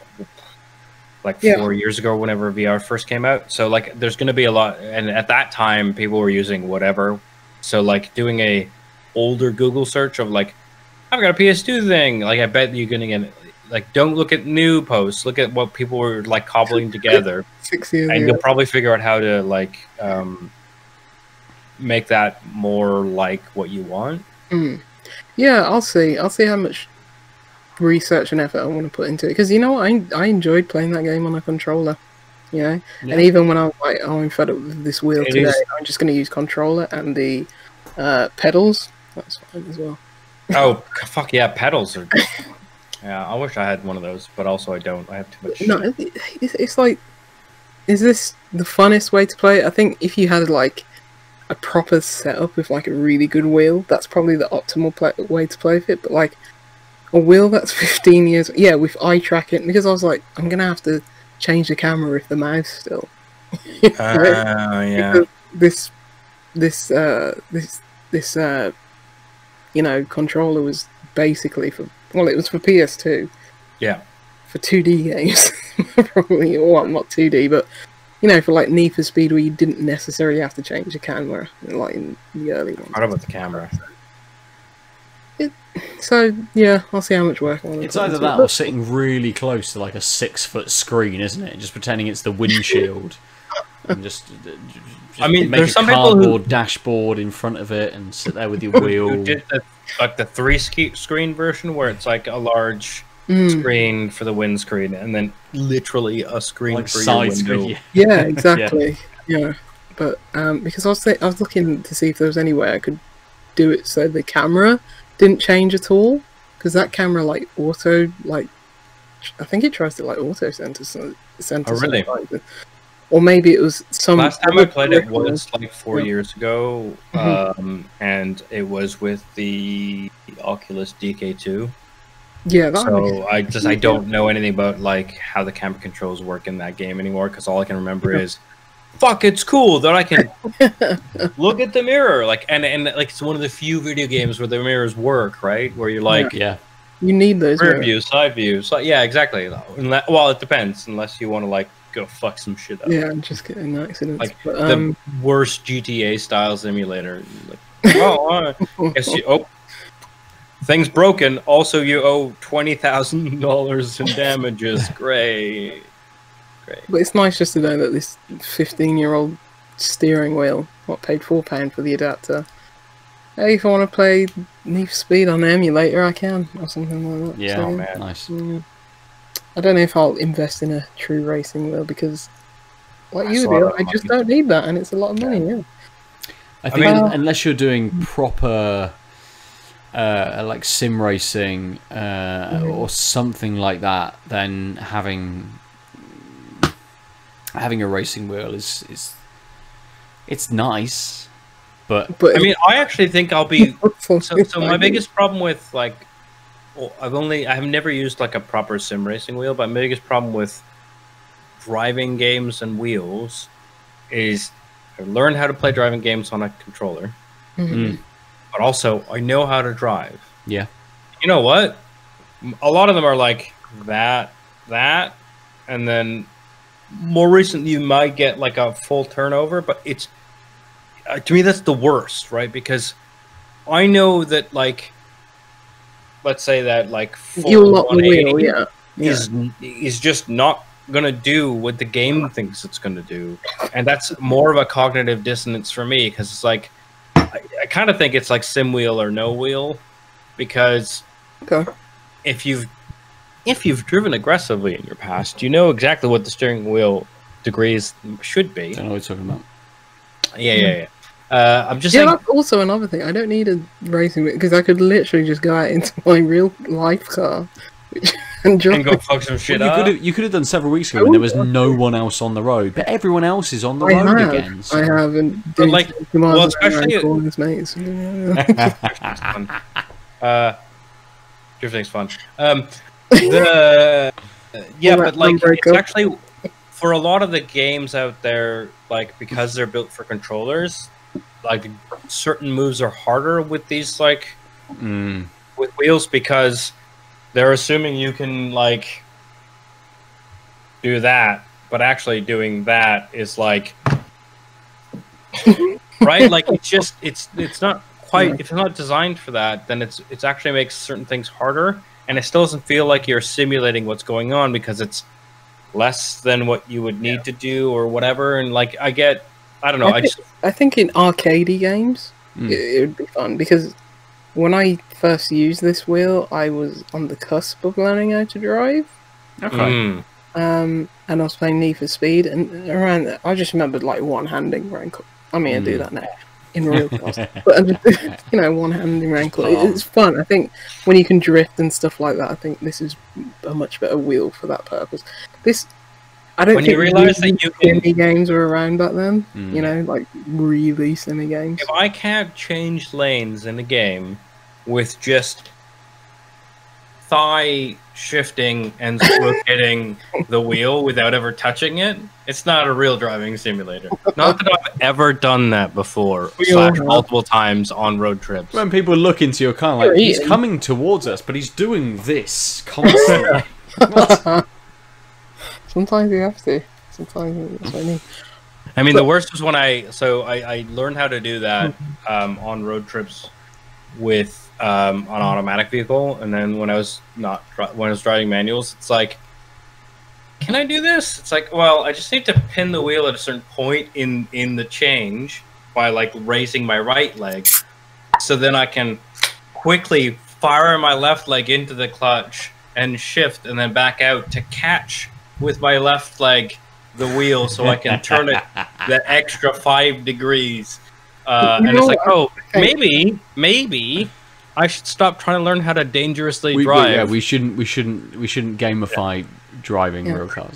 I don't think wheels actually adjust that low down anymore for that purpose. I honestly think that. Because now just the height like tall. He's a tall man. He can just sit really close. It's right up. Like that guy in The Simpsons who's like 12 foot tall and in the tiny car. Sorry, I just got a text. Hello, is there something wrong with my driving? So a Welsh comedian, Priya Hall. There's something in the Guardian about her, and they used a picture I took of her. Legit? Have they credited you? Mine's legitimately in the Guardian. Have they credited you? Have they paid you for that picture? You can't see it. I can see it. Just move it down a bit. I think you need to... that's the picture. I was trying to show off the text underneath. That's the credit. I think then you need to. Did you get paid for it? No. You should get paid for it. But holy fuck! Sorry, I apologize. I got a message. I was like, "What is this?" I'm like, "Wait." I took a picture. Sorry. I mean, that's cool. That's cool, but they should pay for it. Yeah. Agreed, but... Yeah. Well... Fuck me. Sorry. It's all about exposure, isn't it? Yeah, exposure right. Until you're eating out of trash cans. Hey, that exposure will pay for next week's beers. No, but, well, congratulations, Aadil. That's really good. Yeah, it is very good. Yeah. It's cool. It's also not my favorite. I'm sad. Don't really like the picture as much as I could, but anyway, sorry, I got distracted by the internet. We were bitching about racing games. I also played. I've been playing a bit of Forza Horizon 4, which is. I was talking to Aadil about this the other day. I think it's the best racing video game that's ever come out. You know? Yeah. It doesn't have to be my favorite or anybody's favorite, but I think it is the best as an overall package. And they just make such good games to play around. It's like the amount of attention to detail and fun and like over the top madness that are in those games, yet you can still play it as a like pure simmy racing game, and it just feels so good. It's just such a good game. I've been playing the Lego DLC, and it's got like everything's Lego, even some of the cars. Does it change any of the driving at all? No. You can drive like a real-life Lamborghini Murcielago in a Lego world. That's how stupid and ridiculous it is. To be honest, like, so good. I really want, like, when that DLC came out, I was like, oh, I wish I had the Xbox, and then I was like... PC. Yeah. PT Game Pass. Get a wheel. Yeah, I might have to, because it looks like the exact thing I want, which is I love stupid Lego games. I love the way Lego games work, but also I like racing games, and I like arcade-ish ones, and this is like the exact stupid balance of what if we took like more driving more seriously than arcade, but in the dumbest way possible. Also, in a thing that I like legit had a mental problem with, like, I'm going to retail therapy with Lego in my past, so boy do I have baggage with Lego. But also, it reminded me of Lego Racers so much, which I really enjoyed as a kid, and it's they're just such like turn 10, but Playground and always get their name wrong. Is it what are their name? Traveller's Tales, who do the Lego games. Yeah, they're just probably the best at paying close attention to detail and doing fan service with both cars and Lego. It's like they've got some of the Lego, like real world Lego sets, like some of the Playground ones and like Fairground stuff. And it's just such a beautiful marriage of both of those things. That's very cool. It is, and it's just like, why have not more people played this game? Like looking at the completion percentages and like the achievement stuff, and it's like, yes, this is paid DLC, so you're obviously not going to get as much of a attach rate on that, but it's like, it's still depressing to see like yeah, 2% of gamers who own this DLC have completed this, and it's like it's just a race, a random race, and it's depressing because it's like you can see how much love and attention that went into this. I don't even think it's a labor of love. I don't even think it's labor. I think people would have been coming in on the weekends to work on that stuff and work on Lego. They would have loved it so much, but it's like, yeah, it's a bit depressing, but it's just so good. It's really, really good. Nice. But yeah, other than those two racing games, which are polar opposites of each other, I've just been like looking at like pre-little experiences on like the likes of Itch. Oh yeah. And I found this one creator. I think they're called Grahfmetal. I think it's Grahf Metal. And they have two games. One is called Infested, one is called Spectacle. And they're basically just the Shadowgate kind of deja vu computer adventure games. And I was just like, yep, this is what I need now for some strange reason. Because I actually want to go back and like actually finish Shadowgate and play Deja Vu now. So that's on my Steam wishlist. Because they did like an 8-bit adventure package a few years ago, which I bought on Xbox for like £2, but nobody wants to play those games on Xbox. You want Max keyboard. I don't know how like I would have played them on like NES, but it's it's that kind of here's low-res pixelated, what you'd find on like a DOS computer interface, and look to it. But it's got all the nice colours. It's not like a VGA, like 14 colours or whatever it is anymore. And I prefer Infested, that's set on like a spaceship. Spectacle's more like in this very fantastical, otherworldly jungle slash like fantasy world. So with a fantasy world, you have more room to like get ridiculous. It has spells in it, and it's like, I much prefer a much more grounded kind of logical thing, because you know, with fantastical setting, that gives way to more fantastical puzzles, and then fantastical puzzles kind of means like, oh, I have to put this thing here, or say open sesame on this thing. It's a bit more obtuse. Whereas Infested, I think, is the earlier game. That's set on a spaceship. It's probably take you about an hour, and yeah, the fun of those games is just seeing all the ridiculous ways that you die, like falling down steps. Like nobody can ever like climb down a ladder in the dark in those games without falling to their death. So that's pretty fun, just seeing like, and it allows you to, just like in those old games, it allows you to do stupid stuff like stab yourself with a saber or open an airlock when you have no spacesuit on. It's like, just the description of how you die such a grisly death is always a good thing to those games. And yeah, it really captures that essence, and the puzzles are pretty good as well. So yeah, good. That's Grahfmetal, itch.io. How much were they? They're free. Both free. No, it's Itch.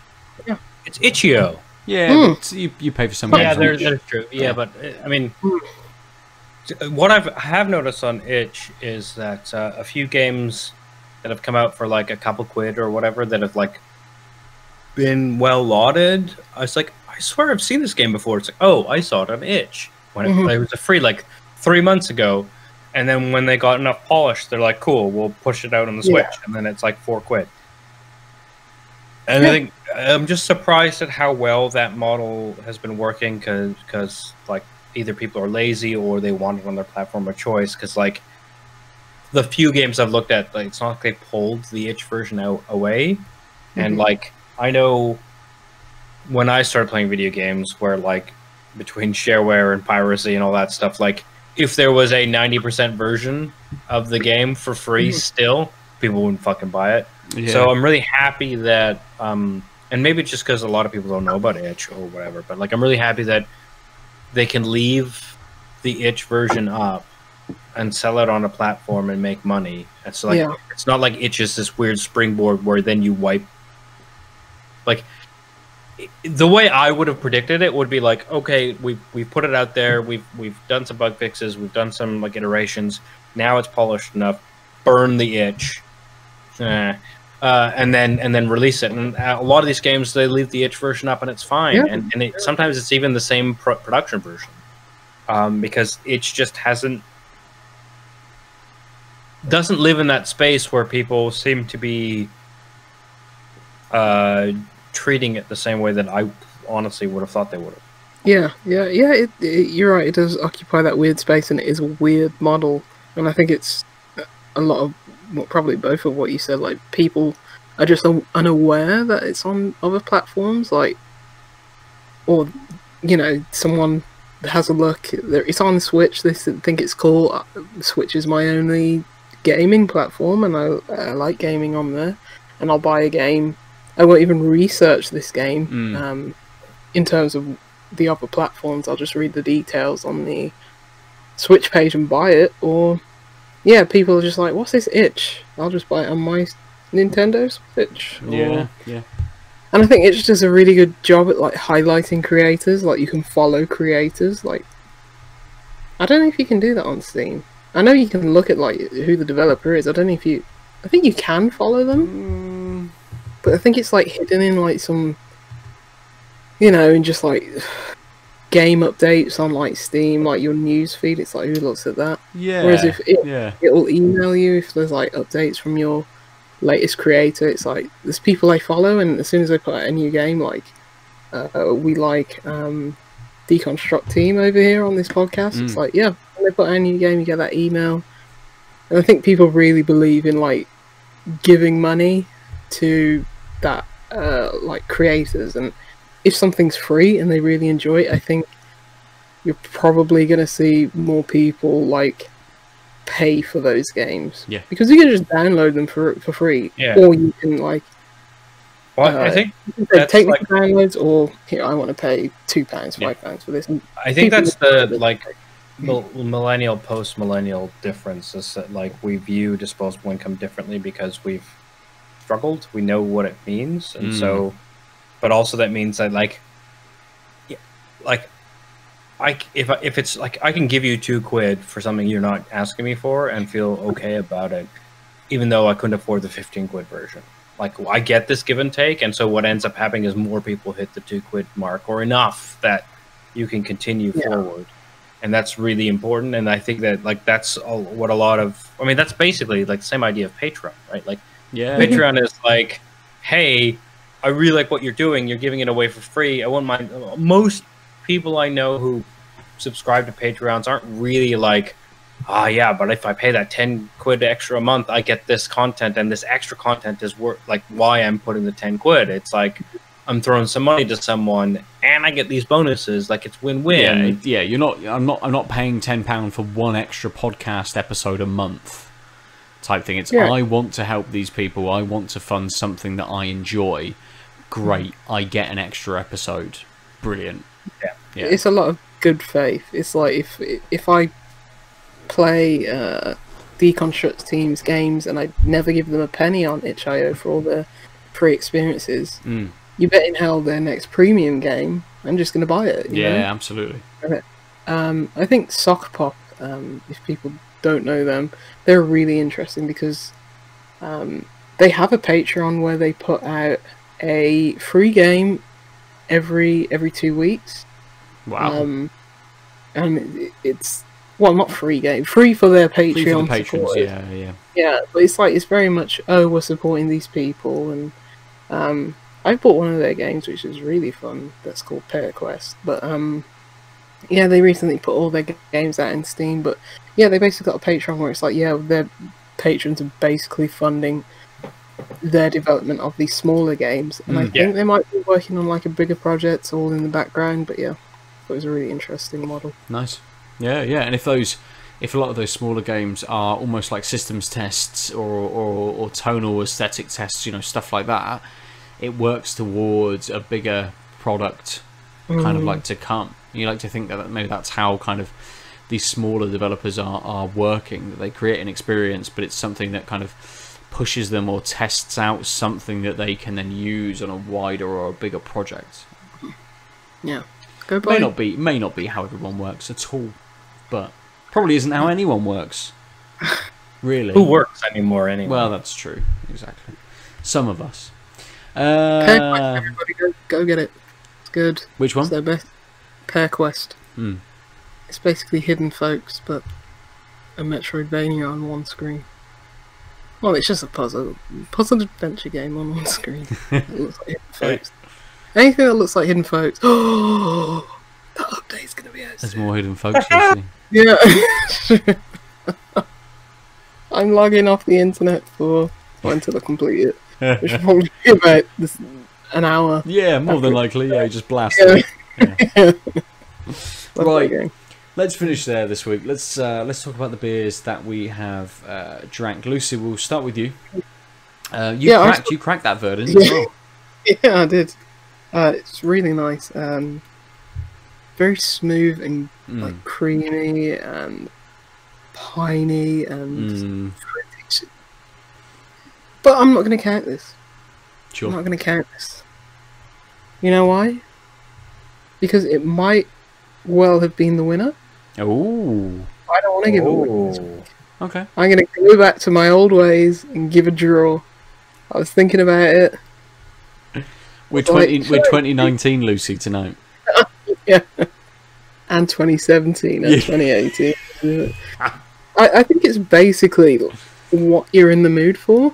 Yeah, absolutely. Like, Tasty Juice, it's just such a good IPA. And the Mads is just such a good stout. So it's just like... I don't know, I think it's definitely what you'd be in the mood for. Yeah. But I was in the mood for both today. Like, wanted something light to start with, and then, yeah. I mean, bringing up free beers was just really it was a ruse. I was always going to drink that 12% stout, to be honest. It was needed, but, yeah, that stout, it didn't have, like, the bitterness or the coffee to it, which I'd always consider would just make a stout complete, but it just didn't feel lacking anyway. Like, even though it was, I don't particularly like very sweet beers. That was probably on my threshold.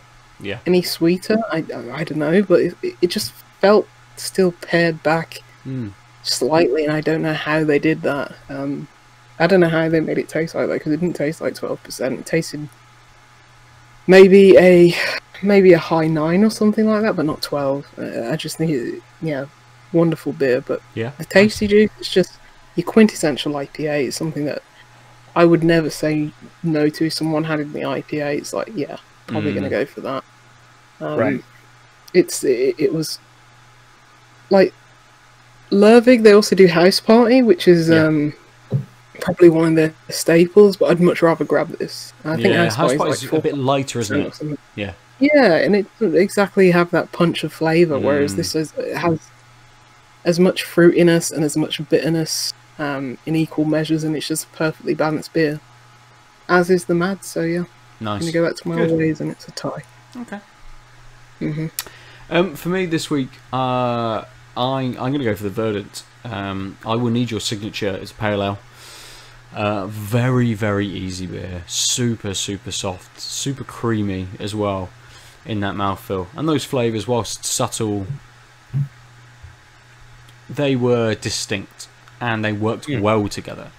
I think the Pollies had distinct flavours, but they just bashed in those first sort of sips. As I drank, the coconut did become the presiding sort of flavour. Everything else sort of faded away, and the coconut sort of took the lead and pushed everything aside. Unlike the start when those flavours were hitting against each other. And I think the Verdant, and this is absolutely something for Verdant, is that their beers just flow so well. They make really well balanced, well flavoured, flowing beers. And I Will Need Your Signature is absolutely one of those. As you said as well, Lucy. Whatever it's called, Strongest of the Strange. Yes, that again is really, really good. And I mean, Verdant are one of the top UK breweries for me, just in consistency across all of their beers. They just have that quality to them. Pollies are great as well. I really love a lot of Pollies beers. This one just didn't hit for me this week, just because of that clash between what they were, those different flavours going on. Aadil, how about you? I really liked both beers, but it's the Amundsen. It was smoother. Like I said, that addition of that lactose seemed to be doing some stitching together that was just really on point. So although I'm saying the Amundsen is the beer, it's a New England IPA. It's 7%, really tasty. But I do think that the United Tribute IPA from Wildcard Brewery is a really tasty beer, especially for an IPA to not be in your face, but like really be like, again, like on a hot day, this is the type of thing you want. Like instead of just a generic pale ale, you want a lighter IPA. This is a really good beer, and it's given that it was brewed for a National Women's Day, and you probably can still find it in the bottle shops. It's definitely worth seeking out, even if I'm not giving it the better beer award, because they both were really excellent. And also, if I'm honest, like if it was like 1 p.m. today, I probably would have reached for a second one of these over a second one of these. Sure. Better beer. Favorite of the hour. Yeah. So both excellent beers, but the Amundsen's just a really interesting and excellent beer that just has layers. But yeah, so both great. Nice. Good. Aadil, we'll stick with you. If people want to get hold of you and ask for more beer recommendations or just chat to you about your life, how do they do that? Well, I live at... No. Are carrier pigeons COVID safe? No, right? No, you got to touch them. On their wings. Yeah. That's a callback to Malpass's shtick, because he didn't have Twitter when we both did. Exactly, yeah. Some people are doing it via drones. You can reach me at the Omniarch on all of the things except Switch and Twitch. The itch things. But also, not itch. Itch.io, I am also the Omniarch. But yeah, message me on Twitter or Instagram or whatever to get my Switch code if you want to get in on that 600 bill action. I might stream some more this week. We'll see how it goes. But yeah, I stream occasionally on the _Omniarch. Nice. Lucy? Yeah, I'm GCLeaves9 everywhere. Itch, PlayStation, and everywhere. Switch? No. Well, yeah. GCLeaves9. You can find the Switch in a different way. Message on something else. What an awkward system the Switch is. I'm at Nova_47 everywhere that I exist. Even here, where I'm sat. That is now my name. In your home, yeah. Yeah, in my home. That's what I get Kim and Evelyn to call me these days. It's not Ben anymore. I'm done with that. I'm done with my past names. The artist formerly known as Ben. Yeah. You can get us all at Tanks Up Cast on Twitter on Instagram. You can go to Out of Lives Facebook page to see all of the articles that everyone over at Out of Lives produces. You can go to the YouTube page to see the occasional video that we put up. Aadil and I have been doing a few trailer chats as of the last sort of few weeks. We will at some point when Sony does the PS5 press conference, we will be chatting over that. I know the three of us and maybe Adam as well will get together to discuss that. So stuff is happening over there. You can also go to the YouTube to see our beautiful faces, to see the beers that we are drinking. And that's probably all of the things, right? Sorry, I literally like switched to my Switch on screen. So I left the thing open. I've now made more than 1 million bells in tips from people just jumping in and out. Nice. Yeah. Well, I'm poor. Do you want some money? I don't. I'm not a charity. Turns out, being open with your resources, even if it's just leaving your Switch on, is fruitful. Yeah. Don't charge people real life money for that. Well, the thing is, I just said I'm open. I'm AFK. Fuck off. And then I like. I'm not talking about you. I checked, and it was just bags and bags and bags of bells that like. That's no nice. one took other people's money. Like it was just like 6-7 bags of just. When you go home tonight, they've looted everything, including your bed. You have to sleep on the floor. My house is in a bit of disarray because you've neglected it for your stock market. You're on the. I haven't built any tables or anything, and I keep getting cardboard boxes off of the presents you shoot out of the air and stuff. So like my kitchen is basically a bunch of stuff on top of cardboard boxes. Great. Nice. Anyway. Yeah, nice. you're like that. Like just any probably someone who works in like finance. They're killing it on the trading floor, and then you go back to the house, and it's like just a futon you don't even have or a food mattress on the floor. Yeah. You need to get your priorities straight. Anyway, quick fire round. What are you playing next to deal other than Animal Crossing? Oh, I gotta finish FF7, and then I think I might start The Last of Us. Okay. Oh, first game. Because I've never played it. Oh. Okay. And I want to play the second one around the same time you guys do. So I don't have to... Basically, so I don't have to be like, oh, you guys are talking about that game? Let me just take my earbuds out. Let me know when you're done talking about it in this podcast we're all on. Ben? Also, it's been on my list for ages.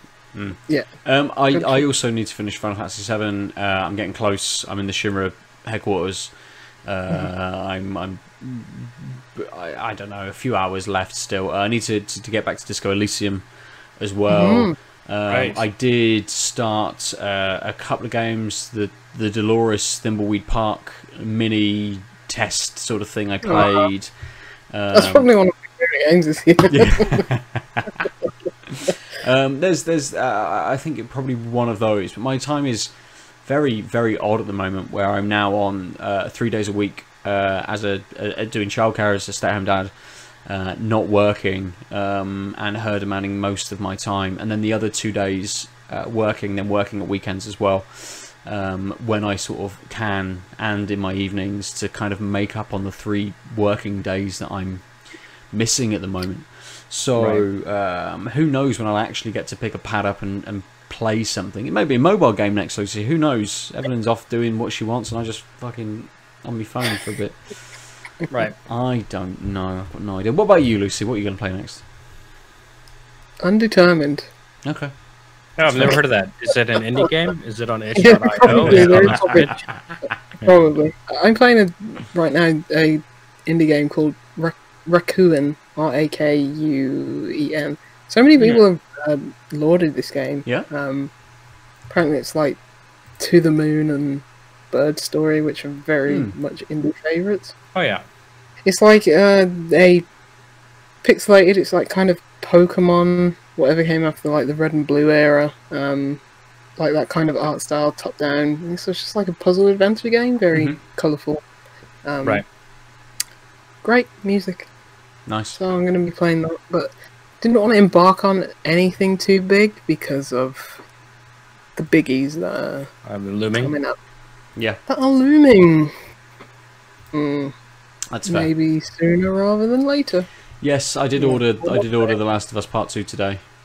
I realise I need to, and we haven't spoken about it yet, but I need to finish Kentucky Route Zero as well. Right. Probably within the next week, maybe for next week, or maybe for the week after, or something before The Last of Us comes out, because I really want to talk about how fucking insane that game is. Yeah, I'd say don't rush it. I think it's better when you just let it stew. Yeah, that's fair. Stew, because it's weird anyway. So yeah, absolutely. We can talk about it more than likely, we'll talk about it at the end of the year, kind of chats, I would imagine, or in the lead up to that, perhaps. Soon, right? So, Aadil, you'll just have to be gone. I mean, Ben. Or I just need to beat The Last of Us 1 and Kentucky Route Zero the next. If you want to like cry for a week after, then yeah, go for it. I mean, those two games back to back would just, I think, at the moment, fuck me. Yeah. Getting those wholesome capitalist bell selling turnip sharing trading days. You're doing Kentucky Route Zero told me not to do. Be a capitalist. So that is us for this week. I'll finish just by saying go out and support all those content creators that you enjoy. Go out and support all the journalists that you enjoy. Read their stuff, share their things, support their Patreons, support your friends, support your families, make your voices heard.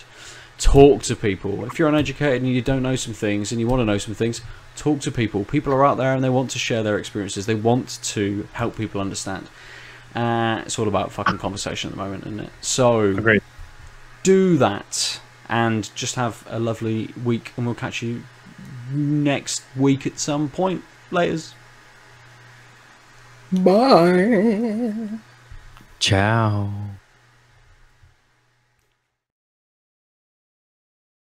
www.outoflives.net